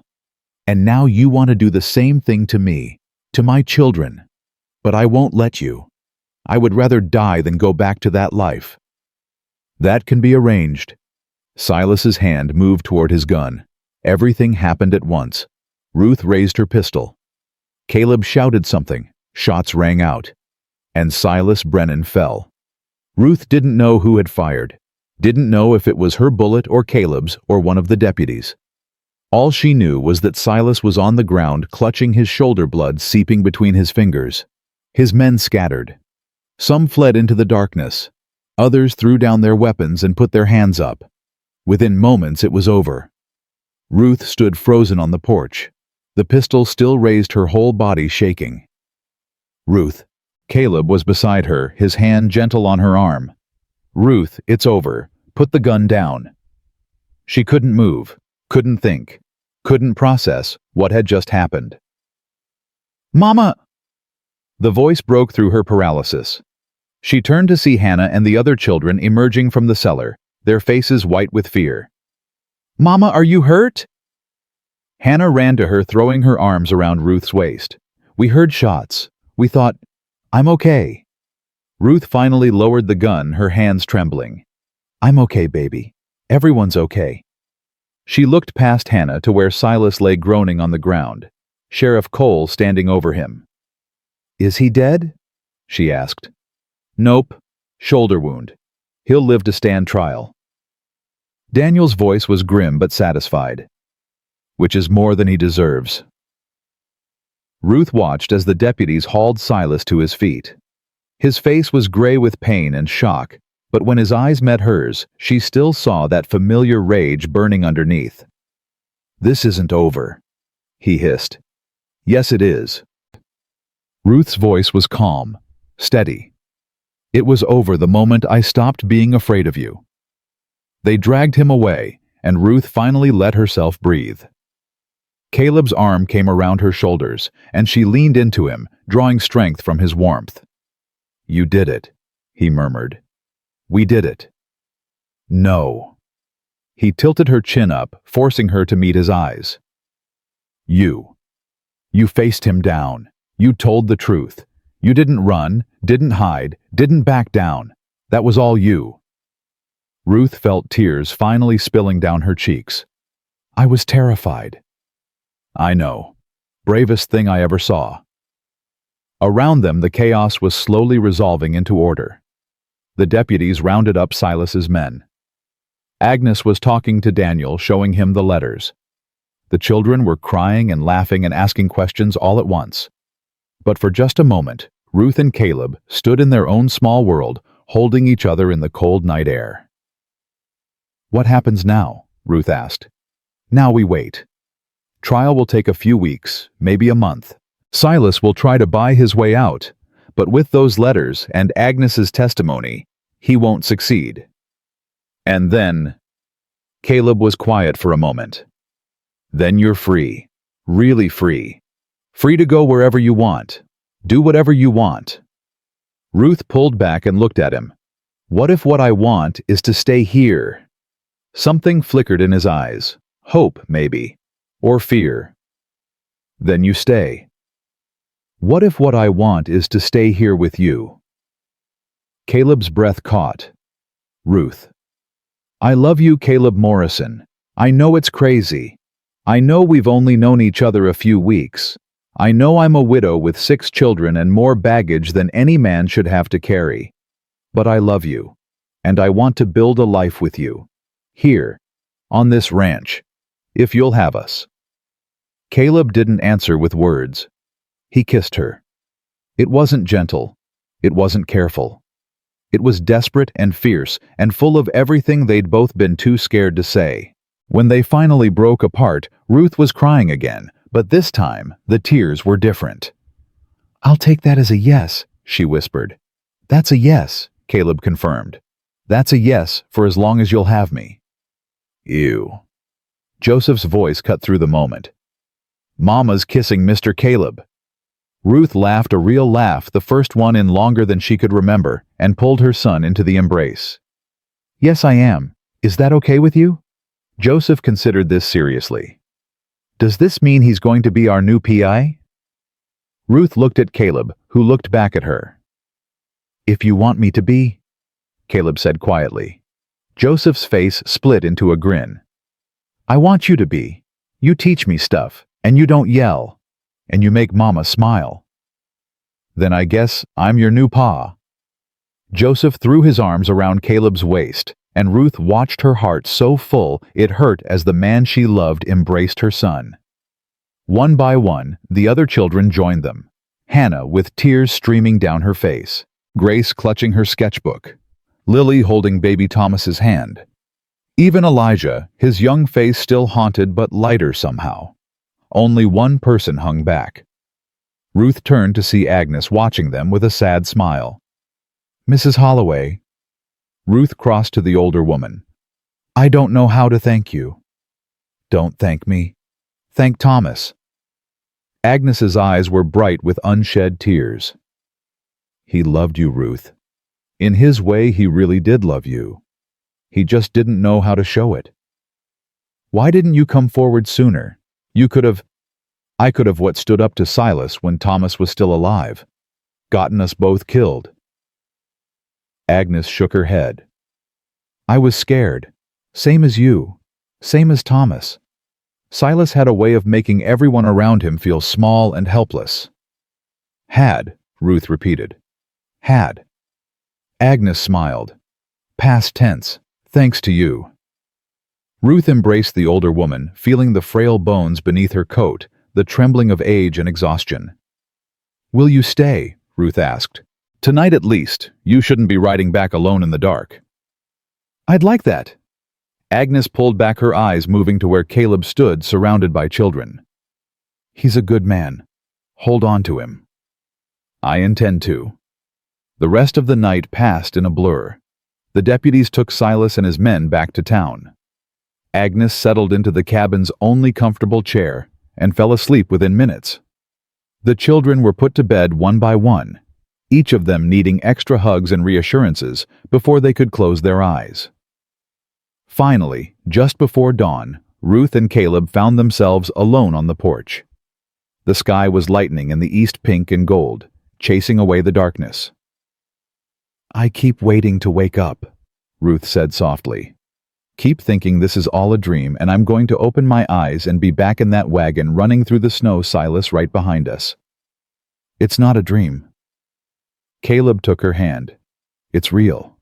All of it. I've never been free before. Not really. I went from my father's house to Thomas's house, to running from Silas. I've always belonged to someone. You don't belong to anyone now. Not even me. Ruth turned to look at him. What do you mean? I mean that what we're building here, it's not about ownership. It's about partnership. Equals. You're not my property, Ruth. You're my... Hell, I don't even know the word. My everything. My reason. My purpose. Those are a lot of words for a man who claims he ain't good with them. Caleb smiled a real smile, one that reached his eyes. You bring out the poet in me, I guess.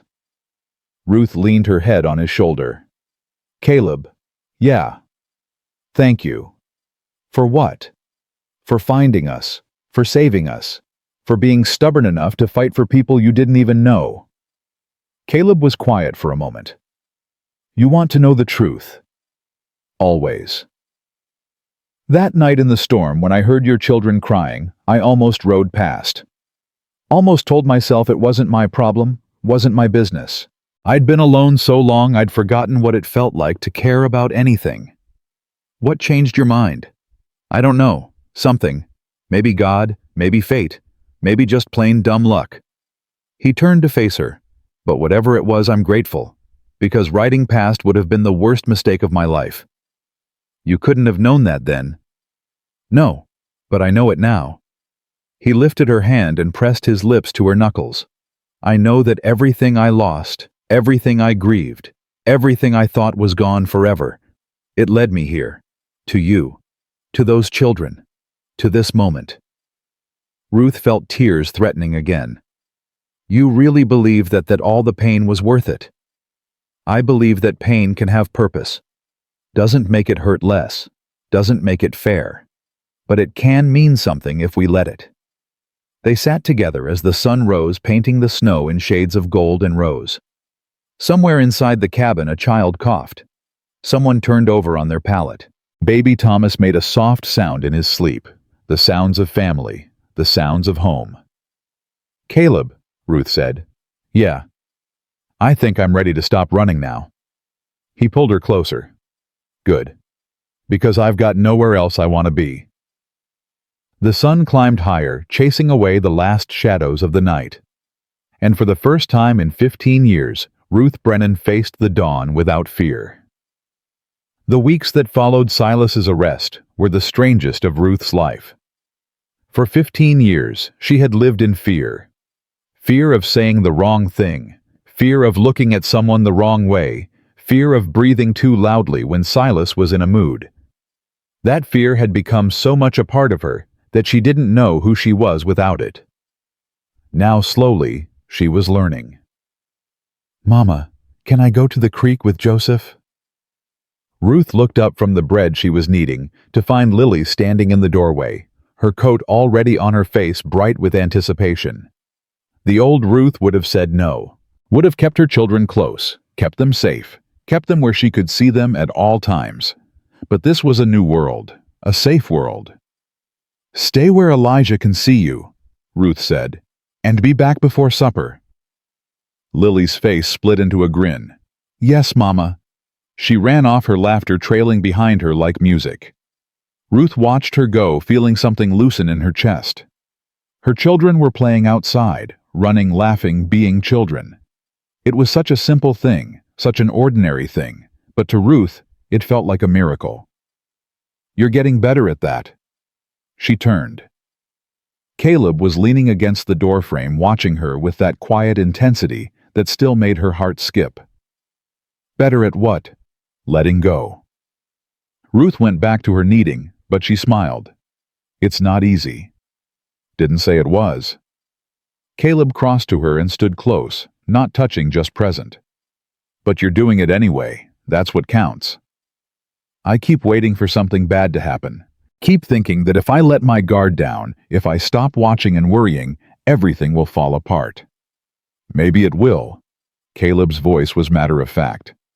"Maybe something bad will happen tomorrow, or next week, or next year. But living in fear of maybes ain't living at all." Ruth set down the dough and turned to face him fully. "When did you get so wise?" "Around the same time a stubborn woman with 6 children crashed into my life and refused to leave. I seem to recall you were the one who refused to let us leave." Details. But he was smiling, really smiling in a way that transformed his whole face. Ruth reached up and touched his cheek, feeling the rough stubble against her palm. "I love you." "I know." He covered her hand with his. "I love you too." They stood like that for a moment, just breathing, just being. Then Hannah's voice shattered the peace. "Mama Ryder coming." Ruth's heart seized. She was out the door before she could think, her body responding to 15 years of conditioning. Ryder coming meant danger. Ryder coming meant run. But Caleb's hand on her arm stopped her. "Easy, look." Ruth forced herself to focus. The rider approaching wasn't Silas. Silas was in jail awaiting trial, and it wasn't one of his men. It was Sheriff Cole, his badge glinting in the afternoon sun. Ruth's legs went weak with relief. "Daniel." Caleb stepped off the porch to meet him. "News." The sheriff dismounted, his face grave. "Trial's set for next week. Judge Harrison's coming up from Cheyenne. Real judge, not one of Silas's puppets." "That's good, isn't it?" Ruth asked, coming to stand beside Caleb. "It's good." Daniel hesitated. "But there's something else. Silas has been talking, making accusations, saying things about you, Mrs. Brennan." Ruth's stomach dropped. "What kind of things?" "The kind of things a desperate man says when he's trying to save his own neck. He's claiming you were unfaithful to Thomas, claiming the younger children ain't even Thomas's, claiming you murdered your husband and ran off with a lover." "That's insane." Ruth's voice came out sharp. "Thomas died of a mining accident. There were witnesses. There was—" "I know." Daniel held up a hand. "And so does everyone else. But Silas has money, and money buys lawyers, and lawyers can twist anything into something ugly." "What are you saying?" Caleb's voice had gone hard. "That she's in danger." "I'm saying the trial might not be as simple as we hoped. Silas is going to fight dirty. He's going to drag Ruth's name through the mud and try to make her look like the villain instead of him." Ruth felt the ground shifting beneath her feet. She'd thought it was over. She'd thought they were safe. "What do I do?" she asked quietly. "You tell the truth. Same as you've been doing." Daniel's eyes were kind but serious. "You get up on that witness stand, and you tell everyone exactly what Silas did to you and your family. You don't hold back, you don't soften it. You don't try to protect anyone's feelings. You tell the ugly truth, and you trust that the judge will see it for what it is. And if he doesn't, if the judge believes Silas's lies—" Daniel was quiet for a moment. "Then we figure out what comes next. But Ruth, I've known Judge Harrison for 20 years. He's a hard man, but he's fair. If you tell him the truth, he'll believe you." After Daniel left, Ruth sat on the porch, staring at nothing. Caleb sat beside her, not speaking, just waiting. "I thought it was over," she said finally. "I thought we were done fighting." Fighting's never really over. Life's just one fight after another, some big, some small. Caleb took her hand. But you don't have to fight alone anymore. Remember. I remember. Then stop looking like you're carrying the whole world on your shoulders. We'll get through this, together. Ruth wanted to believe him, wanted to trust that everything would work out, that truth and justice would prevail. But she'd learned a long time ago that wanting something didn't make it real. The next week passed in a blur of preparation. Agnes came by every day, coaching Ruth on what to expect at the trial, what questions the lawyers might ask, how to stay calm under pressure. Don't let them rattle you, Agnes said. Silas's lawyer will try to make you angry, try to make you say something you don't mean. Don't give him the satisfaction. What if I can't keep calm? What if I break down? Then you break down. You're human, Ruth. Nobody expects you to be made of stone. Agnes squeezed her hand. But remember why you're doing this. Not for revenge, not for pride. For your children. For every woman who's ever been trapped by a man like Silas and was too scared to speak up. Ruth thought about that. Thought about all the years she'd suffered in silence, convinced that speaking up would only make things worse. Convinced that no one would believe her anyway. I was so ashamed, she admitted. All those years I was ashamed of what was happening, like it was somehow my fault. It wasn't your fault? I know that now. But then, Ruth shook her head. I kept thinking if I was just a better wife, if I was just quieter, more obedient, less difficult, maybe he'd stop. Maybe Thomas would stand up to him. Maybe things would get better. That's what they want you to think. Men like Silas, they're experts at making their victims feel responsible for their own suffering. Agnes's voice was fierce. But you know the truth now. You know that nothing you did or didn't do made any difference. Silas was going to be cruel no matter what, because cruelty is who he is. Then why didn't I leave sooner? Why did I stay so long? Because you had children to protect. Because you had nowhere to go. Because leaving seemed more dangerous than staying. Agnes leaned forward. Ruth, every woman in your situation asks herself the same questions. Why didn't I leave? Why didn't I fight back? Why did I let it go on so long? But those questions are traps. They put the blame on you instead of where it belongs. Ruth felt tears sliding down her cheeks. I wasted so many years. No, you survived so many years. There's a difference. Agnes wiped Ruth's tears with gentle fingers. And now, you're going to stand up in front of God and everyone and tell the truth. That takes more courage than running ever did. The morning of the trial dawned cold and gray. Ruth dressed carefully, choosing the plainest dress she owned, the one that had belonged to Caleb's wife. It seemed fitting somehow, wearing the clothes of another woman, who had loved this man, who had dreamed of building a life with him. You look beautiful, Caleb said, appearing in the doorway. I look scared. That too. He crossed to her and took her hands. You ready? No. Good. That means you're taking it seriously. He lifted her hands to his lips. Whatever happens today, I'm proud of you. You know that, right? I know. And whatever happens, we're still a family. You, me, those 6 children. Nobody can take that away from us. Ruth nodded, not trusting her voice. The ride to town took 2 hours. Ruth sat beside Caleb on the wagon bench, Hannah and Elijah in the back with the younger children. Agnes followed on her mule, looking determined despite her age. The town was busier than Ruth had ever seen it. Word of the trial had spread, and people had come from miles around to watch. Some faces were curious. Others, hostile. Others, sympathetic. Ruth kept her eyes forward and didn't look at any of them. The courthouse was a small wooden building with a single courtroom. By the time they arrived, it was already packed. Sheriff Cole met them at the door. How you holding up? Ask me after, Ruth said. Inside the room fell silent as they entered. Ruth could feel eyes on her, weighing her, judging her. She lifted her chin and walked to the front where a chair had been set for her beside the judge's bench. And there, on the other side of the room, sat Silas. He looked different than the last time she'd seen him. Thinner, paler, his fine clothes replaced by rough prison garb. But his eyes were the same cold, calculating, burning with hatred when they met hers. Ruth forced herself not to look away. "All rise." The judge entered, a stern-faced man with iron-gray hair and a no-nonsense manner. He took his seat and surveyed the room. "We're here today on charges against Silas Brennan: assault, intimidation, false imprisonment, and conspiracy to kidnap.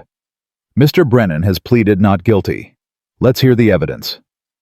The prosecutor, a young man from Cheyenne, presented the case methodically. He called Sheriff Cole, who testified about the night of the confrontation.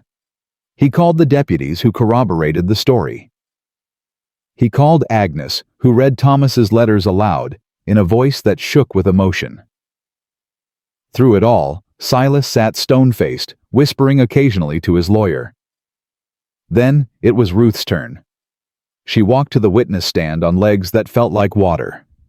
She placed her hand on the Bible and swore to tell the truth. "Mrs. Brennan," the prosecutor's voice was gentle, "can you describe your relationship with the defendant?" Ruth took a breath. "Silas is my brother-in-law. Was my brother-in-law. He was married to my husband's sister, who died before I came into the family." "And how would you characterize his behavior toward you during your marriage to Thomas Brennan?" This was it. The moment she'd been dreading and preparing for. "Controlling," Ruth said. "Cruel. Violent. Can you be more specific?" Ruth closed her eyes for a moment, gathering her courage. When she opened them, she looked directly at the judge. "Silas controlled every aspect of our lives. Where we lived, where Thomas worked, how we spent money, who we were allowed to talk to. If I did something he didn't like, spoke out of turn, looked at him the wrong way, forgot to do a chore, he would punish me." "Punish you how?" "He would hit me, grab me hard enough to leave bruises. Once he—" Ruth's voice faltered. "Once he pushed me down the stairs. I was 6 months pregnant with my son Joseph. I almost lost the baby." A murmur ran through the courtroom. "And your husband, did he know about this abuse?" Thomas knew, but he was scared of Silas.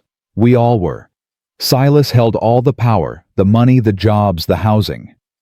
If Thomas stood up to him, we would have had nothing. What happened after Thomas died? Ruth's hands clenched in her lap.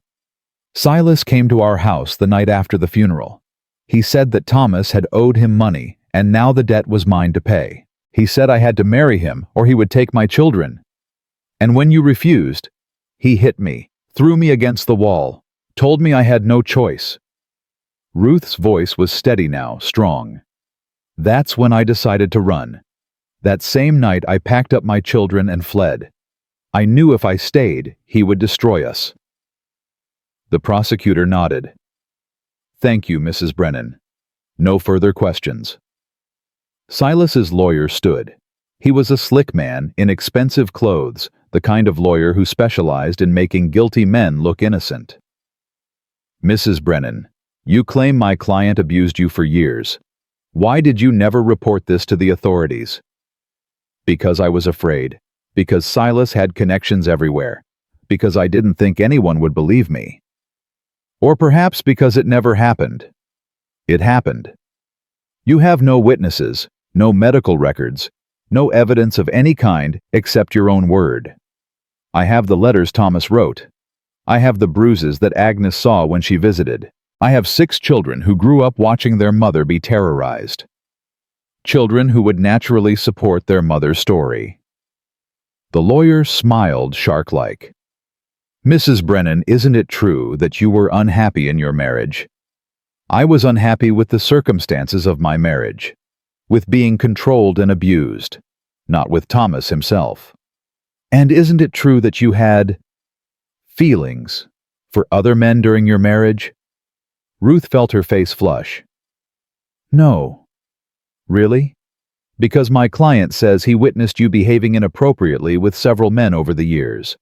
Flirting, making suggestive comments, perhaps even more. That's a lie. And what about Mr. Morrison? The lawyer gestured toward Caleb. You moved into his home mere weeks after your husband's death. You're living with him now, aren't you? As his, what, housekeeper? Or something more intimate? I am not going to dignify that with a response. Mrs. Brennan, I'm simply trying to establish. What you're trying to do is make me look like a whore so the judge won't believe me about Silas. Ruth's voice rose. But it won't work. Because the truth is, the truth no matter how you try to twist it. Silas Brennan abused me for 15 years. He terrorized my children. He drove my husband to an early grave with his cruelty. And when I finally had the courage to run, he chased me across 300 miles of wilderness to drag me back. Mrs. Brennan, I'm not finished. Ruth stood up, her whole body trembling. You want to know why I'm living with Caleb Morrison? Because he saved my life. He found me dying in a blizzard with 6 starving children, and he took us in when he didn't have to. He protected us when Silas came with 8 armed men to drag us back. He stood between my family and a monster, and he didn't ask for anything in return. She turned to face the judge directly. Your Honor, I'm not a perfect woman. I've made mistakes. I stayed too long, kept quiet, too long, hoped too long that things would get better on their own. But I am not a liar, and I am not going to let this man, she pointed at Silas, destroy my children's futures the way he destroyed their past. The courtroom was silent. The judge looked at Ruth for a long moment. Then he turned to the lawyer. I think we've heard enough character assassination for one day. Do you have any relevant questions for this witness? The lawyer's face reddened. No, Your Honor. Then we'll take a recess. Court reconvenes in 1 hour. Ruth walked out of the courthouse on shaking legs. She made it to the back of the building before her knees gave out. Caleb caught her. You did good, he murmured into her hair. You did so good. I lost my temper. You told the truth. Ain't the same thing. Ruth clung to him, letting herself be weak for just a moment. What if it's not enough? What if the judge believes Silas anyway? Then we'll appeal. We'll fight. We'll do whatever we have to do. Caleb pulled back and looked into her eyes. But Ruth, I don't think that's going to happen. I saw the judge's face when you were talking. He believed you. You can't know that. No, but I can hope. He kissed her forehead. And right now, hope is enough. The verdict came 2 hours later. Ruth stood between Caleb and Hannah. Her younger children crowded around her legs as the judge read his decision. In the matter of the territory of Wyoming versus Silas Brennan, I find the defendant guilty on all charges. Ruth's knees buckled. Caleb's arm tightened around her. Mr. Brennan, you have abused your position of power to terrorize a vulnerable woman and her children for over a decade. You have attempted to use the legal system as a weapon to continue that abuse. You have shown no remorse and no understanding of the gravity of your crimes. The judge's voice was iron. I sentence you to 15 years in the territorial prison. May God have mercy on your soul, because I have none. Silas's face went white. For the first time since Ruth had known him, he looked truly afraid. You can't do this, he sputtered. I have rights. Take him away. The deputies led Silas out of the courtroom. As he passed Ruth, he turned to look at her one last time. This isn't over, he hissed. Ruth met his eyes without flinching. Yes, it is. And then he was gone. Ruth stood in the empty courtroom long after everyone else had left. She couldn't move, couldn't think, couldn't process what had just happened. It was over. 15 years of fear, of running, of surviving. Over. Mama. She turned. Hannah was standing in the doorway, the younger children behind her. It's over, baby, Ruth said, and her voice cracked. It's finally over. Hannah ran to her, and then they were all crying, all holding each other, all finally letting themselves believe that the nightmare was truly finished. 2 months later, on a clear spring morning, Ruth stood in front of the mirror in Caleb's bedroom, their bedroom now, and looked at herself. She barely recognized the woman staring back. Not because of the dress, though it was the finest thing she'd ever worn, white cotton with delicate lace at the collar. Not because of her hair, which Hannah had pinned up with wildflowers. It was her eyes. For 15 years, her eyes had been haunted, scared, watchful, always looking for the next threat, the next blow, the next reason to run. Now they were calm, peaceful, happy. She looked like a woman who had finally come home. "Mama, you look so pretty." Ruth turned to find Lily in the doorway. Her own dress freshly pressed her hair in careful braids. "Thank you, baby. So do you." "Are you scared?" Ruth considered the question. "A little, but the good kind of scared, the kind that comes before something wonderful. Like Christmas morning. Exactly like Christmas morning." Hannah appeared behind Lily. "Everyone's ready. Caleb's waiting." Ruth took one last look in the mirror. Then she turned away from her reflection and walked toward her future. The ceremony was small, just family and a few friends. Sheriff Cole Agnes, the minister from town. They stood in front of the cabin, the same cabin where Caleb had brought Ruth and her children on that terrible night 3 months ago. Caleb was waiting at the makeshift altar, looking uncomfortable in his best clothes, but unable to stop smiling when he saw her. "You look beautiful," he said as she reached him. "You already told me that." Bears repeating. The minister cleared his throat. "Shall we begin?" The vows were simple, the kind of promises that meant something because they were small enough to keep. "I promise to stand beside you in good times and bad. I promise to care for your children as my own. I promise to love you not perfectly but persistently. I promise to build a life with you one day at a time." When the minister pronounced them husband and wife, Caleb kissed her with a tenderness that made her heart ache. "I love you, Ruth Morrison," he murmured against her lips.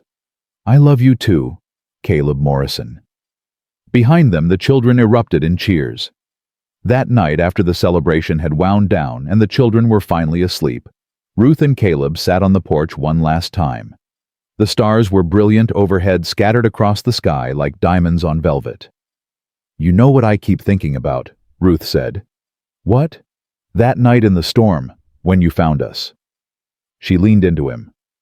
"I was so sure we were going to die. So sure that everything I'd done, all the running and fighting and hoping, was for nothing. But it wasn't.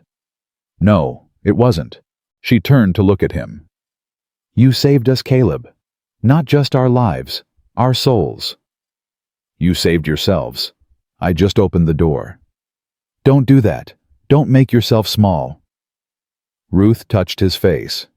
"You're a good man, the best man I've ever known. And I'm grateful every day that you didn't ride past that night." Caleb was quiet for a moment.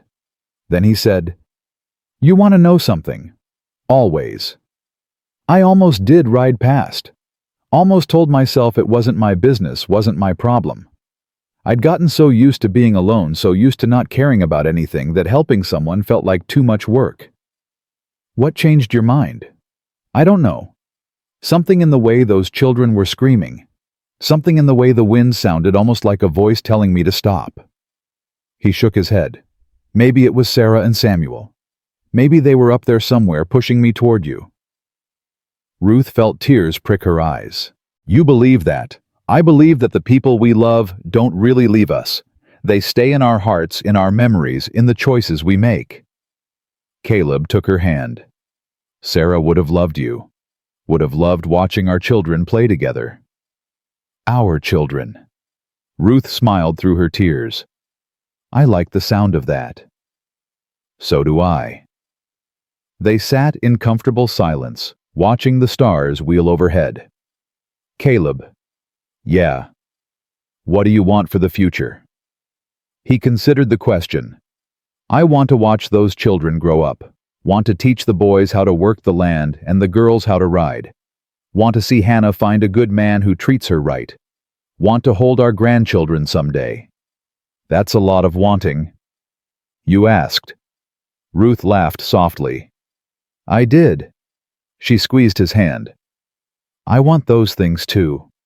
But I want something else. What's that? I want to never be afraid again. I know that's probably impossible. I know fear is part of life, but I want to live without the constant weight of it. I want to wake up every morning knowing that the people I love are safe, that nobody's coming to hurt us, that we're finally truly free. Caleb pulled her close. Then that's what we'll build. A life without fear. One day at a time. One day at a time, Ruth repeated. From inside the cabin, a child cried out in their sleep. Ruth started to rise, but Caleb stopped her. I'll go. She watched him disappear through the door, heard his low voice soothing whoever had awakened.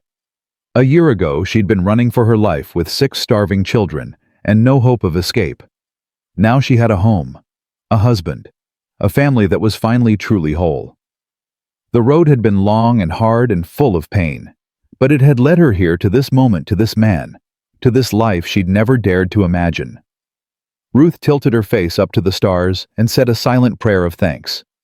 Not to any god in particular, just to the universe, to fate, to whatever force had guided her through the storm and into Caleb Morrison's arms.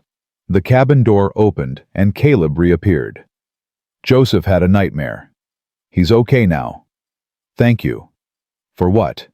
He's my son now. That's what fathers do. My son. 2 simple words that meant everything.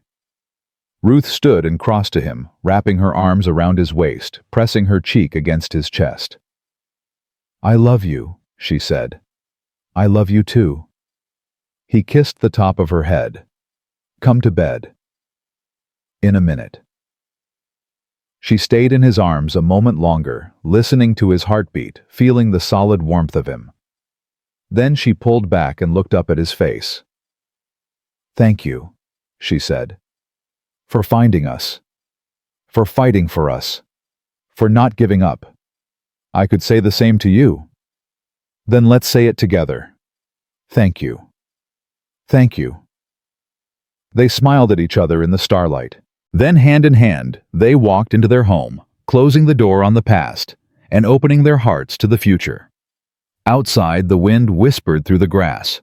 Inside, 6 children slept peacefully.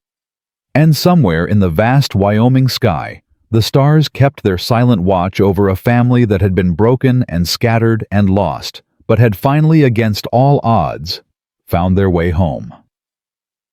The storm was over. The sun was rising, and Ruth Morrison, nay, Brennan, nay, Harper, nay, nothing but a scared girl with nowhere to go, finally understood what it meant to be free. Not free from fear.